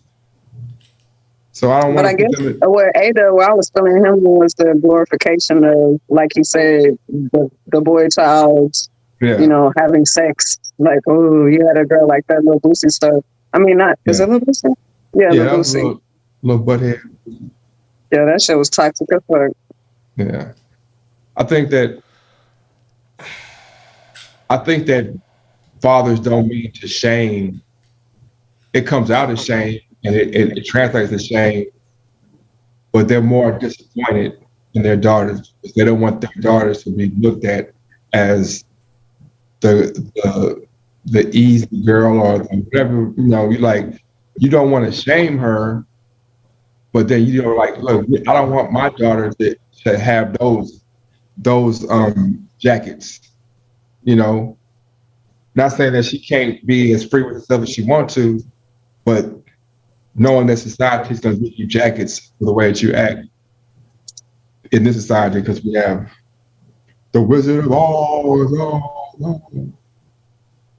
When you lay it out like the way you laid it out, Bug, I can't argue with you on that one. I wouldn't want my daughter to go out with 4 dudes. And if my son was going out with 4 females, I'd probably just be like, whatever, I don't care. But there's some toxic. no, I'm saying on some real shit. I understand that take, so I can't disagree. So I would say if I take the nefarious part out of it, it shouldn't matter.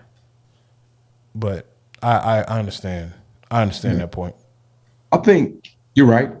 If take away the y'all agreeing and shit. Hold on. We normally, I'm telling, it's the Zoom shit. We normally, when we were in person, we were just drunk. And Boog was telling young ladies his meat measurements, and I was being his wingman trying to get them laid. So once the Zoom started, thank you, man. Thank you. I feel hide my camera. What are you doing? Man, what are you doing, sir? We're running a professional podcast here. I told you I was just trying to get you laid, bro. I told you, man. I like women's minds, bro. Their minds.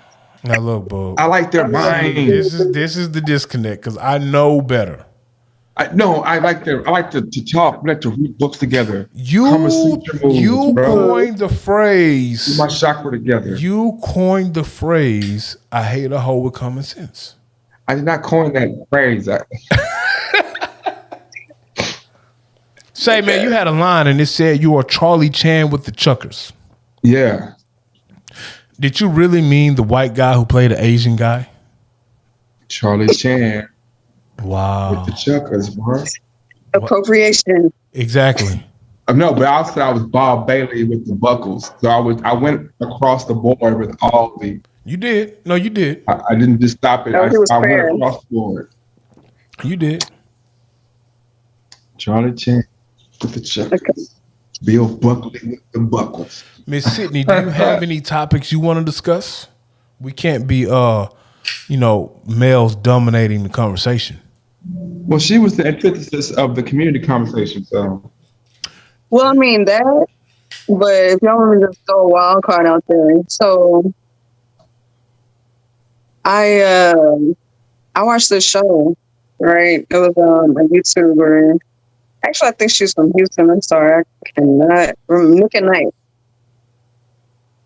Anyway, so she had this lady on there. I don't know if y'all remember, a long time ago, it was a lady that came out and said her and her husband were polyamorous. Okay. And that they were together like 12 years until they decided to pursue that particular lifestyle. So I'm bringing this up because in terms of what the topic was, community and community building and alternative methods. I'm not saying that, hey, disclaimer, this is not a part of the game for. I'm simply reporting things that I've seen. But aside from that, it seemed to work for their particular, structure. So you're married. You go first. Yeah. What is my thoughts? Look at him trying to save his marriage already. Oh man, I love her though. We've actually had this conversation. The problem. Who brought it up? She did. Because we were watching a show, bro. There's a show. I forgot the name of it. It's like Sister Wives or something. Yeah. It was a black couple on there, man. And so homie really was just using it as a way to cheat. See, he was using it as a way to just smash random females. He was. You know what else? I don't want to put somebody off. Well, I don't really care. Okay, so most of the times when I find, I'm sorry, y'all, but when women that agree with that is because they've had some type of trauma experience or hurt, so they're just like, fuck it, basically. You know what I'm saying? I get mine, you get yours, we're good. Yeah, see, when we talked about it, her thing was she doesn't share. So shit wouldn't work with her. And I can see that. My whole thing is, if you're the guy, you have to be able, most men think it's just about sex, and they look at it as a way to have multiple sex partners in the house at once. You have to be able to mentally, emotionally, physically, and financially take care of these women. Exactly. That are under your roof. That's the bullshit right there. Why is it the bullshit though? How's the bullshit? The bullshit is, and not on anybody's part, but the entire situation. Okay. You telling me that if I can financially do it, it makes it, that's not what you're saying, but because I can financially do it, then that is a prerequisite to making it work. I think that's just one piece. That's the smallest. Yeah, piece but that piece is vital. I think the vital piece is the emotional piece. Like exactly. That's what most people forget about. Yeah, the physical piece is the least. The physical piece is the least. To me is the least. But you got to be able. Because that's what it's driven by. Yeah, also. It is. You got to be driven by that. You definitely. There are more people. There are more people who. Like, there are more people who get married at a certain age and grow sexually from year 1 to year 8, and partner hasn't either got there yet or doesn't want to go there. So now I'm stuck. I'm like, damn, man, I want to do this stuff, but I love her, I care about her, or I love him, I care about him, but I'm trying to pay for somebody, and he ain't with it. I'm gonna keep it a buck with you. To me, I think and I could be wrong, but the physical aspect of any relationship, it's the least important, bro. Like, I'm not gonna say least important. I think it's the least important piece. You can't be in bed all day. You're not. No, but you gotta go to bed though. But I can fuck anybody. So no, you can't, man. No, really, real talk. My philosophy is this: pussy is pussy. Right? No, it's not, bro. It is, bro. Top 4, it's not. Pussy is pussy, bro. No, it's like if the only thing that you are bringing to said relationship is sex, I can go get that anywhere. It's the other stuff, the other intangibles that's irreplaceable. That's if, you know what I'm saying, we're compatible. I can bounce ideas off of you. We can brainstorm together. You have your loyalty, all of that stuff, like the mental aspect of it, your loyalty of it. Okay, how we interact. That's wonderful and great, bro. But that's if the you main trash piece, bro. bread, then if what? If you all that's wonderful and that's important. But if you're trashing bed, that's one of the checkoff points. So I don't feel like it can be. If I got a trifecta of things that make a relationship strong, and you talking about healthy, mental aspect, healthy, vibe together, and we vibe physically, but we don't have that. Nah, man. Bro, we can grow. Why wouldn't we all three? We can grow on the sexual aspect as we can mold each other on what we like and what we want. Huh? Huh? You can't tell your woman what you like and what you want. This is what I'm saying. I'm saying, So, can you not do that? Who? Can you Man not, or woman? It all depends. In a relationship, you both should be able to express what y'all both like and want done. Right? That's what I'm saying. It's an everyday evolving thing. Yeah, but some people like Sydnee stopped growing when she was probably 16. Stop. What you mean? Stop. I'm talking about physically, right? Around that age. What about Sydnee? You stopped growing physically at the age of like 16, 17. What are you talking about? Just let me finish. I'm not sure. All right, I'm sorry, you finished. But you weren't growing anymore at 20. You weren't getting taller. You mean like physical growth? Yes. Physical growth and sexual growth is different. He's trying to build something here, I guess. Let me work. Now, you might have a sister who kept growing. I do have a sister. I know you have a sister. I know, but you have a sister. What I'm saying is we can be intertwined and have growth at different times, whether it be physical or sexual or mental. So if I'm asking you again, who's grooming who? Because if I'm more advanced, I groom you to be like me, and now you're here, you think I'm not still climbing? We have to be. Man, I need you to bring that analogy like down to way more. I'm lost in the Okay, if we're both growing things and I grew quicker than you, faster than you, and now I'm helping you grow, does that mean I stop growing too? So you're saying that you need an open option to go hit something else? No, that's what I'm saying. You're saying you might not grow at the same rate. I'm saying that I grew at a bit faster rate. Yeah, but if you're in a relationship for a certain period of time, both parties are going to have times of growth where they might be growing more than the other. The piece is to communicate and to be as one, and to be able to work that out as you go. Like, I'm gonna tell you what I like, and I'm gonna tell you what I want. You're gonna do vice versa. The female, she's gonna do vice versa. So you got to be able to have that open line of communication. After you've been married for X amount of years, bro, like you have to grow. You're gonna grow, and that's what I'm saying. People grow apart, not on no evil shit. Just people grow apart. Yeah, and you gotta work to fix that, to make sure that happens. There's nothing wrong with people growing apart. People just grow apart sometimes. Like, if I'm in a committed married and after 20 years, we just grew apart. I don't hate you, you hate me. I still love you. That don't make sense though. I mean, I understand the social perception of that, but I'm like, if you did your homework with your mate, like you figured out who they were at their core, regardless of the changes that they would happen, and y'all have an actually natural connection, then those growth pains shouldn't be so rigorous. That's why you got to communicate. Like, yeah, you're not. I'm not the same person at 40 that I was when I got married at 28, and my wife isn't either. It's growth. So as we grow together. We have conversations.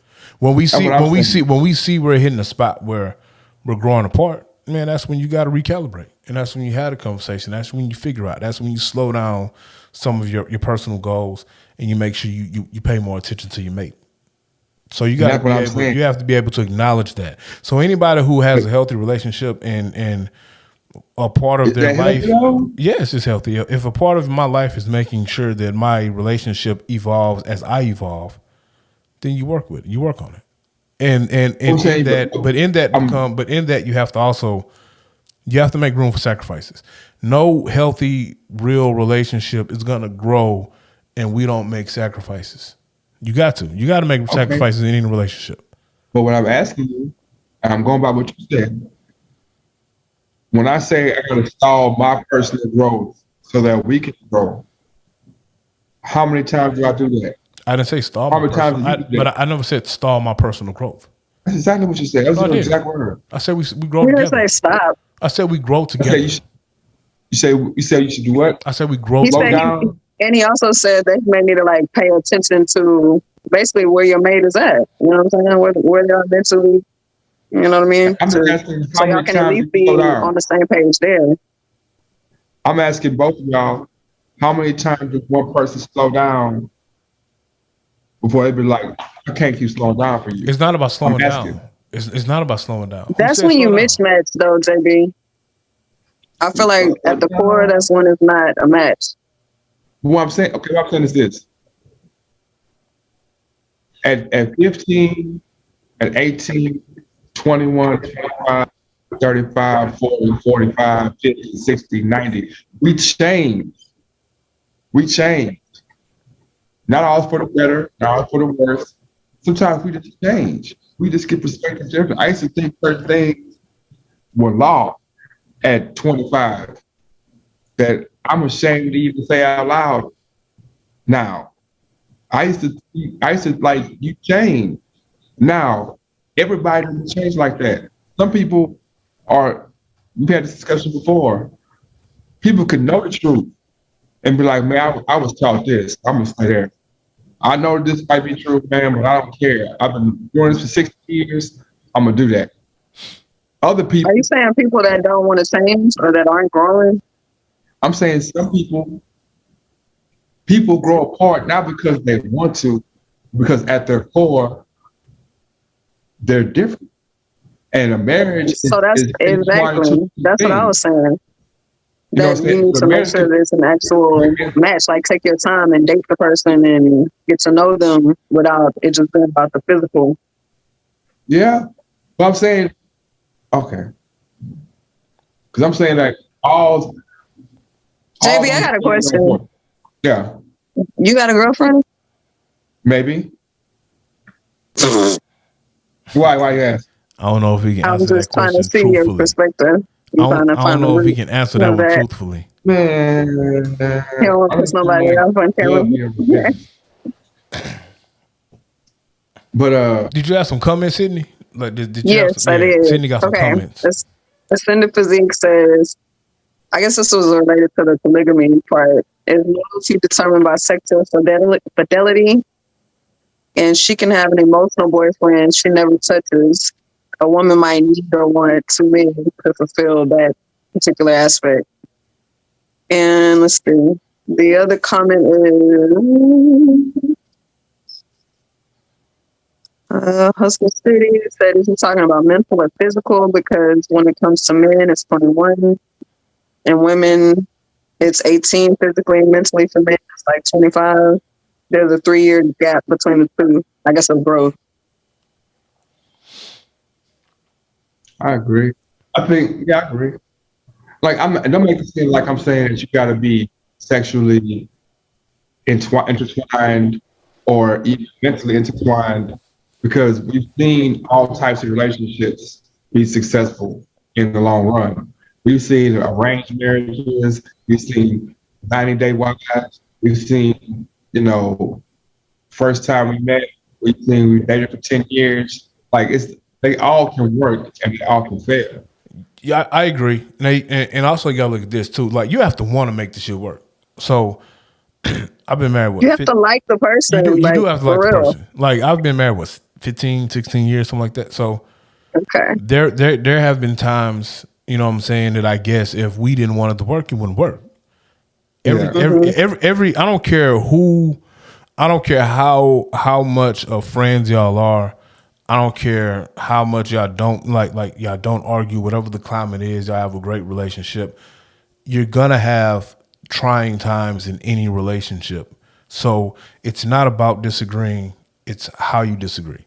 It's about each person having a voice in a relationship and coming to a common ground. If you can How you disagree? Speak on that. How do you disagree with you and your wife, if you don't mind sharing? How do you have disagreements with your wife, if you don't mind sharing? We don't when we disagree, it's not like an argument. It's not like a fight. So, we don't disrespect each other first. And we come to a common ground. So we're cool with having different views of anything or different opinions of anything. The goal with any conversation or any debate has to be finding a solution and common ground. So I guess that's how it Because we love works. each other, so Yeah, it's like we're together. So yeah, I love you. So you not being a part of the life is not an option. So you got to come to a common ground. And like I always say, if there's a discussion and a disagreement, I want to be able to have a disagreement. I don't want to be with somebody who's going to do whatever I say or agree with everything I say. Like I need that difference of opinion sometimes because I might be looking at something the wrong way. But if the end game is not finding a solution, it's pointless to even talk about it. So exactly, it's super fact. you got to be able to be. You have to be able to come to a common ground. And like in a relationship, there has to be a sacrifice. Like you don't have to sacrifice your personal goals and yourself for the relationship, but you know what I'm saying? I can't do everything 100% what I want to do, how I want to do it. Because I'm a part of a relationship. So I have to take in consideration my wife's feelings, what she wants to do. So you take that in consideration and then you guys come to a common ground. That is what loyalty in a relationship is to me. Do you think that society puts parameters or check marks on who should be able to have the say so or have the last word, or how we should? Oh, you're the man, so you gotta do this. So the answer is twofold. I think if you go by what society says, yes, society does say one thing, but I think you shouldn't let society dictate how you're going to run your relationship, because there's so many different kind of relationships that you can have, and if it works for you, it works for you. Some people are in an open marriage where they're married, but they have different partners sexually. If that works for them, that works for them. Like whatever works for people, for a situation that makes them happy, if it works for them, that's what you should do. You should. It shouldn't be any kind of. I don't think that you shouldn't be putting any social parameters on your relationship because society says you should do it this way. Society ain't living in your house, in your relationship with you day after day. Exactly. Society. Man, what about the manosphere? Do y'all keep up with that? The who? Who? On YouTube, the manosphere. Nah. I mean, it's not. They have a YouTube page, but it's kind of like more of a concept theme type of thing where guys come on and discuss, kind of like the Kevin Samuels. Oh no, I don't. I've never seen that. I think what Dove said was very true and poignant, but it was kind of a bunch of shit though. He says it's a bunch of shit. Kind of a bunch of shit though. No, because I honestly don't think. And see, I think that's the problem with people. I think sometimes people try to let society dictate what they should and shouldn't do. But that's why you mean sometimes, like 85% of the time. Whatever. I'm just saying you shouldn't let society dictate the majority what you should of the and time, shouldn't do. Like by what society says. Society isn't living your life and making you happy. You got to be. Exactly. You got to know. You have to do what makes you happy. I agree. But that goes you and your significant other, whatever y'all agree upon that works for y'all, the world don't matter. Exactly. I agree with y'all. I think the people who are letting society dictate their happiness are the people who are unhappy and trying to live up to some bullshit. No, exactly. They have some unmet desires, and they probably should not be in a relationship. What I'm saying is, if we know that it's constructed to try to way you to be this way or that way, and then if you don't have anybody who's pulling your coattail at a young age, like, hey man, that's propaganda. And so now you grow up believing propaganda. So now I'm 30 years old, just like I'm 60 years old. I've only heard this one story about Noah in the Bible. I can show you 100 documents that say that never happened. That's fact. But you're gonna go with, well, I can't change now. That's normal. That's normal. So I'm not disagreeing with you, Doug. I'm just saying that I think that the best thing about our lifetimes right now is that we're living in times when that the scope is widening, and we don't have to speak in terms of unrealistic things. Like, we can speak about taking years off of a marriage. We can speak about polyamory. We can speak about these things and not have the same connotation they had 30 years ago. But that's because we have more information, though. So we're living in we grew up in an age with more information. So because we have more information and we see, hey, it's more than one way we can do this. That's why we have a different outlook on marriage, on how relationships work, on what kind of relationship I want to be in. Some of this stuff isn't taboo anymore. There was a time that it was. It's not now. Like, at the end of the day, like the same-sex marriage type stuff, man, how I look at it, it might not be something I rock with, but I give zero fucks if someone next door to me rocks with it. If that's what they do, that's what they do. It's none of my business. Exactly. You only care if Ernie's gay, he ain't a problem with it. I simply just said, why do I have to go make 2 Sesame Street characters gay? But that's neither here nor there. Just like I don't understand why we have to make Big Bird get the fucking shot, but whatever. Why not? Why do it? Do people get shot in their life? I don't know. It all depends. That's a situational thing. If you feel like you need it, and you want to get the shot, it's up to you. So do people in real life get the shot because they don't need it? I'm not here to tell somebody if they should get vaccinated or not. I didn't answer the question. I asked you, do people in real life get the shot? Some people do, some people don't. So you're telling me it happens in real life, and I can't have Big Bird do it because it doesn't happen in real life? I said I don't need. Okay, come on. We know that's propaganda, though. I mean, why is it propaganda? Does it happen in real life? They're trying to control a certain narrative. I'm not going to get into that with you, baby. You're not going to. No. Look, if you're telling me that you have 37 type of people, right? And all I'm not saying Big Bird's not coming and saying, hey, I'm doing this and you should do it too. Why are we pushing Big Pharma on kids? That's all. Let me finish, man. I'm saying that there are people who will get the shot. If you don't depict this on this show, then what is the kid gonna think about people who get the shot? Now you're proving a point. That's a form of manipulation. Well, you're saying it in a good way as to, it's getting them used to it. It's softening the blow. No, I'm saying it. So how come we didn't have representation of other ways to fight the virus as well? That's what I'm saying. No, answer that. I understand what you're saying. I'm saying if that's the case, then how come we didn't have representation of more than just one way to fight said virus or whatever? Well, I think because there's not there's not a movement of unified people who have we have factual evidence. We can put this. We have a board of people who can lobby this to say this is why we should put it on Sesame Street. What I'm saying is, I don't think they're putting it on there to say it's propaganda. Just like a gay person on Sesame Street, it's not propaganda.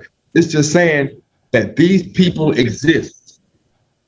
There are people who live like this. I'm rolling with you. So there are people who live like this. I'm rolling with you. So how come we didn't have representation of people who didn't take the shot, but they took I'm saying it wrong when I say one. I don't know the name of it, but I know what you mean. Yeah, so but I'm saying, do they have a coalition? What you mean? Do they have a coalition? Do they have a coalition of people that's getting out? Like they ain't email me outside of the U.S. Yes, there are actually other countries. I was talking about the U.S. I don't watch outside of the U.S. When we talked about it worldwide. Sesame Street's worldwide. But Sesame Street's worldwide though. Yeah, but the Sesame Street you see in the United States isn't the same Sesame Street they see in Britain.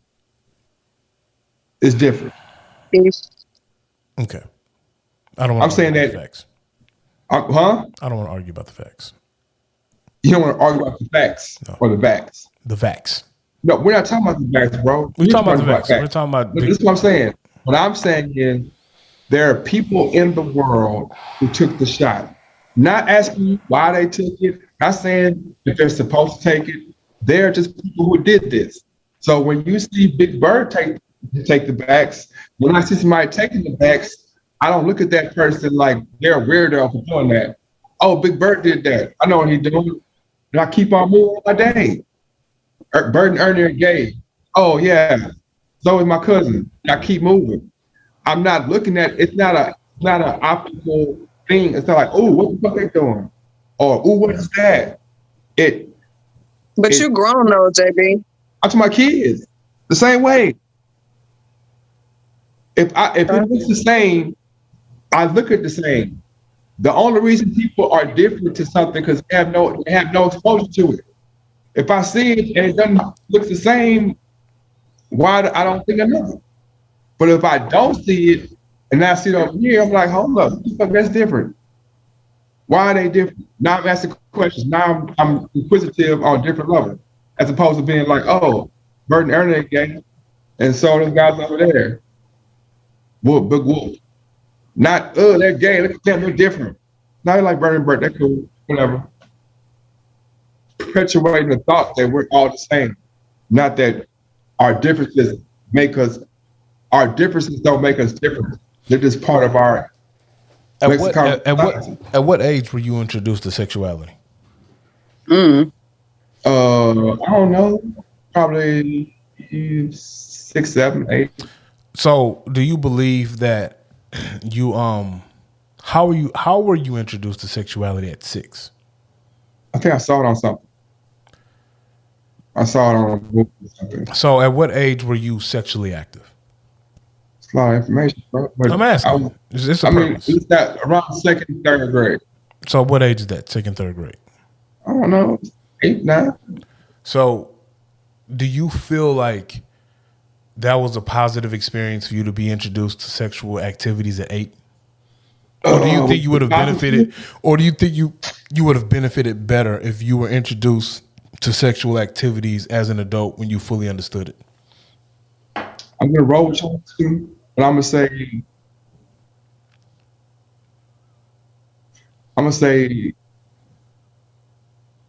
I don't think it'd be a different outcome than I live, because if I was in the middle of nowhere with desert sand, no TV, I would have still had sexual urges.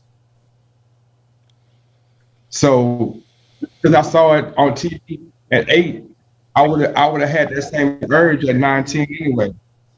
That same curiosity. I only asked because I was listening to a pod where a young man said he didn't have sex until he was like married. Yeah. And I think it was like 30, 31. Yeah. And I was just thinking about that. And I was like, okay. Like his first sexual act was, and I know his first sexual urge wasn't until 30, but the first time he actually had sex was 30. And I was just wondering, is it a difference? Is the experience different? Do you actually have a different thought process and you know, I just experience with it now that you're an adult and you had that experience versus being a teen or a preteen, not really knowing what you're doing and having that experience? Do you think that it matters? Do you think that matters? Yeah. I mean, honestly, I would have rather. No, I don't want to change, bro. It's the same. I don't matter. So you don't think having a sexual experience at 8 is different than having it once you're an adult and you can comprehend it? And it doesn't have to be the extreme like 30, but you know what I'm saying? What, 20? Sure. The reason why I say I'm not tripping on being young, girl, because in the end, it's like I was gonna be this way anyway. How do you know it though? Because how do you know at 8? You can't process that at 8 years old. That's what I'm saying. Look what I'm saying. Because the other person who did that at that age, not the person I know, but she saw a penis when she was 8, and she was like, ugh, and didn't want to see no more until she was 20. He saw a penis at 8 and was like, ugh. He saw a penis, it's like, okay. Like, we have internal We're different on the inside. So we can all have the same stimulus and have different reactions. So You you think were gonna be certain ways regardless. you think an 8-year-old processes sex the same way a 20-year-old does? No, but it ain't sex. It's curiosity. At that age, you're not thinking I'm gonna make her moan or I'm gonna, bust her up. You thinking like, oh my God, she showed me her hunger bumps. Or, oh, you're not thinking sexual, which goes back to Sesame Street with Bert and Bernie. There's nothing sexual about it. So how can it be a propaganda of everything? Because there's no sexual innuendos or connotations. Okay. I wasn't talking about Bert and Ernie. I just had. I know you're saying about 8-year-olds, but I'm reverting back to that to understand. Oh, y'all couldn't hear me. I said there is something implied when Bert takes a bath. There's definitely an implication. When Bert does what? Didn't you say he got a shot? When Big Bird gets a shot? Yeah. They've been getting shots on what's called it as long as it's been around. Go to the doctor, get a shot. Look, they've had, like I understand it's a lot of times we put our adult feelings into the kid. Like they can't comprehend this complicated thought. We think, oh, they get propaganda. They don't talk about that shit. This is not just regular people going and putting this information in. These are trained psychologists who know how to place things in there without placing, landmines. That's the scary part, though, because now you're talking about trained Oh, go ahead. Now you're talking about programming starting at a young age to program people to be a certain way. Trained psychologists, aka extreme marketing. Trained psychologists on Sesame Street. What? You don't think it's trained psychologists on Sesame Street? Yeah, I think, and I think I think the issue is programming our kids through this propaganda at a young age. Exactly. That's what propaganda. Maybe a propaganda that's been pushed through Sesame Street. Of course, it's not just and the thought process isn't just only one type of propaganda. It's all of it. Like of course, like you had a good example with the milk shit. Milk does about it good. That was a big ass propaganda thing, and we know that it was some bullshit. It was it was to push. Definitely. It was to push like a fucking market of dairy farmers or whatever it is, whatever the fuck it was. But, exactly. So that's the thing. There's always an agenda with that. It's always an agenda. Somebody's pocket's getting fatter. So what makes you think that this vax, and I'm not anti-vax at all. I'm just using this as an example. What makes you think pushing the vax isn't an agenda for Big Pharma when there are other avenues that you can use, including pushing healthier lifestyle choices? So I feel like it's cool to push the vax. You should also push the healthier lifestyle choices as well. You don't, or at least not. So let me take that further. So, for instance, people on Facebook, people on Instagram, people on YouTube, when they say anything that opposes the views of, getting the jab, they literally get their post removed. They don't want any other narratives out there. But I would say we live in a country that has the biggest companies are McDonald's and actually the pharmaceuticals, but go ahead though. Well, one of the biggest, the most recognizable icons are fast food and candy. We have these opulent holidays that promote gorge eating and all these things, right? But then we turn around and be like, well, we should promote healthy living. And those things those things that you just named are part of the problem. That's what we're saying. What I'm saying is, how could you say the country is going to promote something that goes against what we've all been going towards for the last 50 years? And then all of a sudden they're gonna be like, well, they could do this. They ain't been doing it before the virus, but all of a sudden they're gonna be like, stop your money tree and do it this way. Like, no, it's not very believable. Like saying to be healthy, I agree with you, that's the best way. But before there's any kind of virus, they wouldn't say be healthy. I think so. That's Now they're gonna switch up if we're talking about evolving, if that's the case, then why insert the gay couple in Sesame Street? They weren't doing it before then, so why did they do it now? Because they're trying to say that they're trying to show. They're trying to show diversity. They're trying to show diversity, right? Yeah. So if that's the case, then now we're saying, well, shit, we've been doing this thing this way for the past 50, 60 years, as you say, promoting poor health. We have this virus that broke out, and this virus is attacking people with underlying health issues. A lot of times they have maybe 4 more underlying health issues. Those are the people who are at risk the most. And a lot of these people are at risk the most simply because of lifestyle choices, lifestyle habits. So instead of instead of promoting the bullshit, maybe we as a country should turn to promoting more of a healthier lifestyle. Or at least allow both. And that's a change. I think they are. I think that we can't make a decision on what the country is doing or make a snapshot until 10 years from now. But I'm literally saying that they're censoring people. Like, I know many people that have been censored for making comments that oppose the views of what they're pushing. Like, that's a fact. Well, Facebook is a private-owned company. I agree. That's fucked up. So it's cool, though. I said it's fucked up. I just said I agree it's fucked up. But what I'm also saying is that they pick and choose what they COVID, want. They pick and choose what they want to censor and what they don't. We talk about Facebook, we talking about conspiracy. Just what do you mean conspiracy? I said, are we talking about Facebook or are we talking about just period?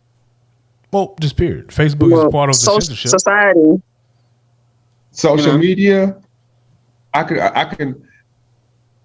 say that there's a vested interest for large social media companies to push a narrative. I can totally do that. I'm not saying it's cool, but we can see, if I'm getting advertised for Coke and McDonald's, and they say, hey, man, or from the milk dairy people, hey, man, we need y'all to push this milk. You know what I'm saying? This ain't Facebook don't always nothing. So let me ask you a question. Instagram don't always nothing. What makes you think that's not happening with Pfizer and Moderna? Pfizer and Moderna are always nothing. The people who always something. But what makes you think that they're government. not? But what makes you think they're not doing that? What makes you think that their dollar isn't pushing propaganda and advertisements and all of that? That's what I'm saying. If let's say you're 100% right, and it is, it's the government and the whistleblowers' job, the BBB places like that, to be the barrier, to be like, hey man, no, bloom, bloom, bloom. This is why we elect our officials, because they're supposed to have our interests in mind. If you're like, and I'm not disagreeing with you, but I'm just saying, for every nefarious or secret plot you can think of, there's evidence of somebody trying to foil that plot. You seen Dope Sick? Or trying to get into it. Because you wouldn't have a rebuttal if there wasn't. Have you seen Dope Sick? Yeah. So you've seen Dope Sick? Yeah, I think that's more about oxycodone and opiates. So you've seen that? I've seen a couple of them. I don't know if I've seen Dope Sick though. No. I think I've seen them. I'm not sure. So what was the basis of what they were doing? Bruh, the fact that you can name the documentary is proof that there are people who are trying to show you this is going on. So the answer is how many of those people are locked up? This is what I'm saying. Your answer is in the question. Saying the results aren't favorable, I agree with you. But saying that there's a nefarious plot to do this, and there's a documentary about the nefarious plot, is proving that people are like, hey, look over here. They fucking up. I want to point out, well, go ahead. No, I ain't gonna say. Me either. Okay. I was going to point out that basically, anytime a politician runs for something, obviously they need campaign money, right? So they get that through donations. Mm-hmm. So why is it hard to believe that they just pick whoever is the highest bidder and run with that shit and utilize their money and in turn push their agenda? It might not even be something they care about, but that's the highest dollar. So Do you feel like every politician is corrupt? I'm not going to say they're corrupt because they may actually choose to align themselves with a company that or a group that they agree with. I'm having deja vu right now. But anyway, yeah. So it may be health and they be genuine about that. And it may be, something bringing exercise to children in elementary schools. Okay, cool. But then you have other things where it's like, it could be a pharma company. I don't know the specifications of who they can accept donations from and who they can't. Mm-hmm. But, I mean, they have to in turn, they make promises for the money. The money is free, but it ain't free, I mean, you have a bunch of grassroots politicians. Obama, at the core, was a grassroots politician. So that's why I'm saying, like, I agree with both what y'all saying, but the answer to my retort to what y'all was saying is like the fact that you can even say, I saw this about that, I heard about this, there's other forms. That wasn't, you heard that somewhere. That was like they didn't send no email like, hey, it's other forms of what's call it, right? They got this stuff over here that you can go right to that building right there, 13th floor. No, they didn't see nothing. But you do. So social media. if we just using that as an example, you do realize that the government heard what the whistleblower said, looked at the situation, and still turned a blind eye to it. How many politicians do you know personally? How do you know? I don't know probably any politicians personally, no. How many politicians do you know personally, Sydnee Jane? I mean, I've interacted with a couple, but I don't have them on speed dial. How many community leaders? Community what?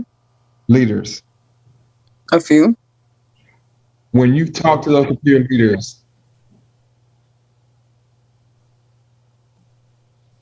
you guys are talking. Some of the conversation is goal driven, right? This is what we're trying to do. We're trying to feed these 400 people. We're trying to fix this bridge. We're trying to whatever, right? And then some of the conversation is about, well, who's pulling the strings to make things move, right? Oh, you got this coalition over here. You got this HOA over here. You got this company that owns the land right here, right? In those conversations are the answers to any question. Because it's somebody who knows it's not no just magical veil of people that are making things happen, and or it's not just we're gonna push the button. Like there's in between the flaw in any plan is humans, bro. I think we get that though. So we're not that ignorant to think that there are politicians that have to. There are some politicians that will. Okay, we're gonna roll with this deal over here because this deal over here is gonna get the door open for this deal I'm doing over here, or can fund this over there. So I'm not saying that. We're not saying that every politician is crooked, but there is a such thing as lobbyists. There is a such thing as interest groups that sway politicians' decisions from time to time. I don't even think that every politician that takes money from an interest group and pushes interest of a group that supported them is a nefarious act. There might be, I'm pretty sure, 100% sure that when the events of what happened in Dopesick with the oxycodone movement and the opioids, I'm pretty sure that there were politicians who didn't think anything was nefarious about what was going on because they themselves were deceived by the pharmaceutical companies. So I'm not saying that. Okay. But what I'm saying is they're all bro, we have career politicians that we grew up with in Houston that have been in office since me and you have been in elementary school. Yeah. You know goddamn well that they're doing the bidding of the interest groups more than they're doing the bidding of the communities in some aspects.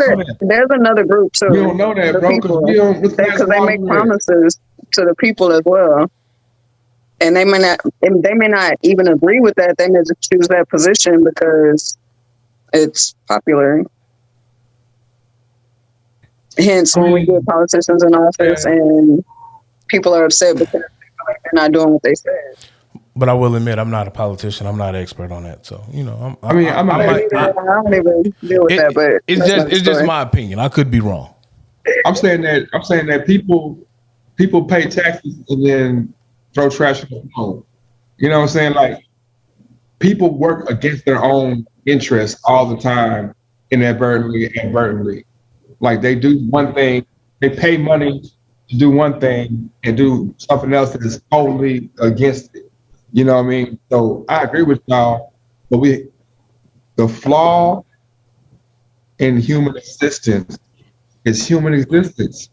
There are humans in there that are going to do things that you can't plan for, that you can't predict, you can't equate. Like, how the fuck? That's variable. Definitely. And that's there. The human element is the ultimate variable. Any perfect plan to take one person off is dead. The perfect scheme, the perfect master plan, one person. No. Hey. Sorry, there's so much echo. I know Boog said he got to get out of here, man. What y'all got in closing? Yeah. It's late, man. It's late. What you got in closing? In closing, I'm going to get my situation revamped.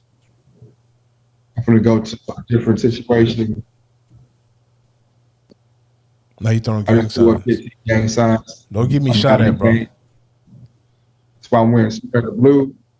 The I can't even say the word, but y'all know what that is. And then I got the red. You can't say everybody's. I'm a blip. Okay. Miss Sydnee, what do you have in closing? Because I don't hear homie talking about he a blip, he a blood and a crip. I don't know what he got going on. Blip. Oh yeah, that ain't none of my business. Yeah, ain't none of my business. Shit, I don't know.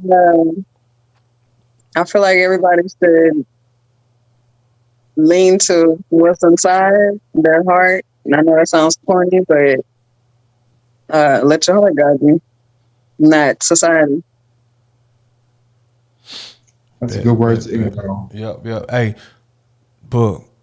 What's up? I think Al Sharpton got you on his workout gear, bro. Al Sharpton got me on workout gear. He got you on his workout gear. He be a little flyer in the gym than you do. I be seeing him. He having the headband, the match, and everything. Al Sharpton looked like the teacher from South Park. One with the big head and little body. Man. He do got a big head. He still got like the fat head when he used to sell dope and be in the foreman. But now he just got like your body though. What you mean? That shit look weird, bro. Yeah, man. Well, look, this has been another episode. Another episode of the 16 Shots Podcast with Young James Boogie and AR Dub. Tell me how you took it. I'm going to tell you what I meant. You got to get a photo shoot, Dub. I got an idea. Featuring Miss Sydney James. Thank you. I got to get I can put the promo out for you on Facebook, the IG, let you know. I know you got 400,027 fans. I got like 12. Dub got like 17. Put out together. I mean, the next time we can actually do if y'all invite me on again, we can actually do a promo situation prior to. I know, man. We got to talk, man. You can come on whenever you want to. What? I said she can come on whenever she wants to. Oh. If it's me, bro, you better watch yourself, man. Watch yourself. Bro. I'm here looking out for Dominique. You know, it's not going down on my watch, Dominique. It's not going down. I'll break anything up that they feels a little bit funny. Like, watch yourself, fool. Sorry, I had Keep it out of line. Said the Wizard of Oz. I don't know what homie. No, man. All right, well, we out. You have a heart.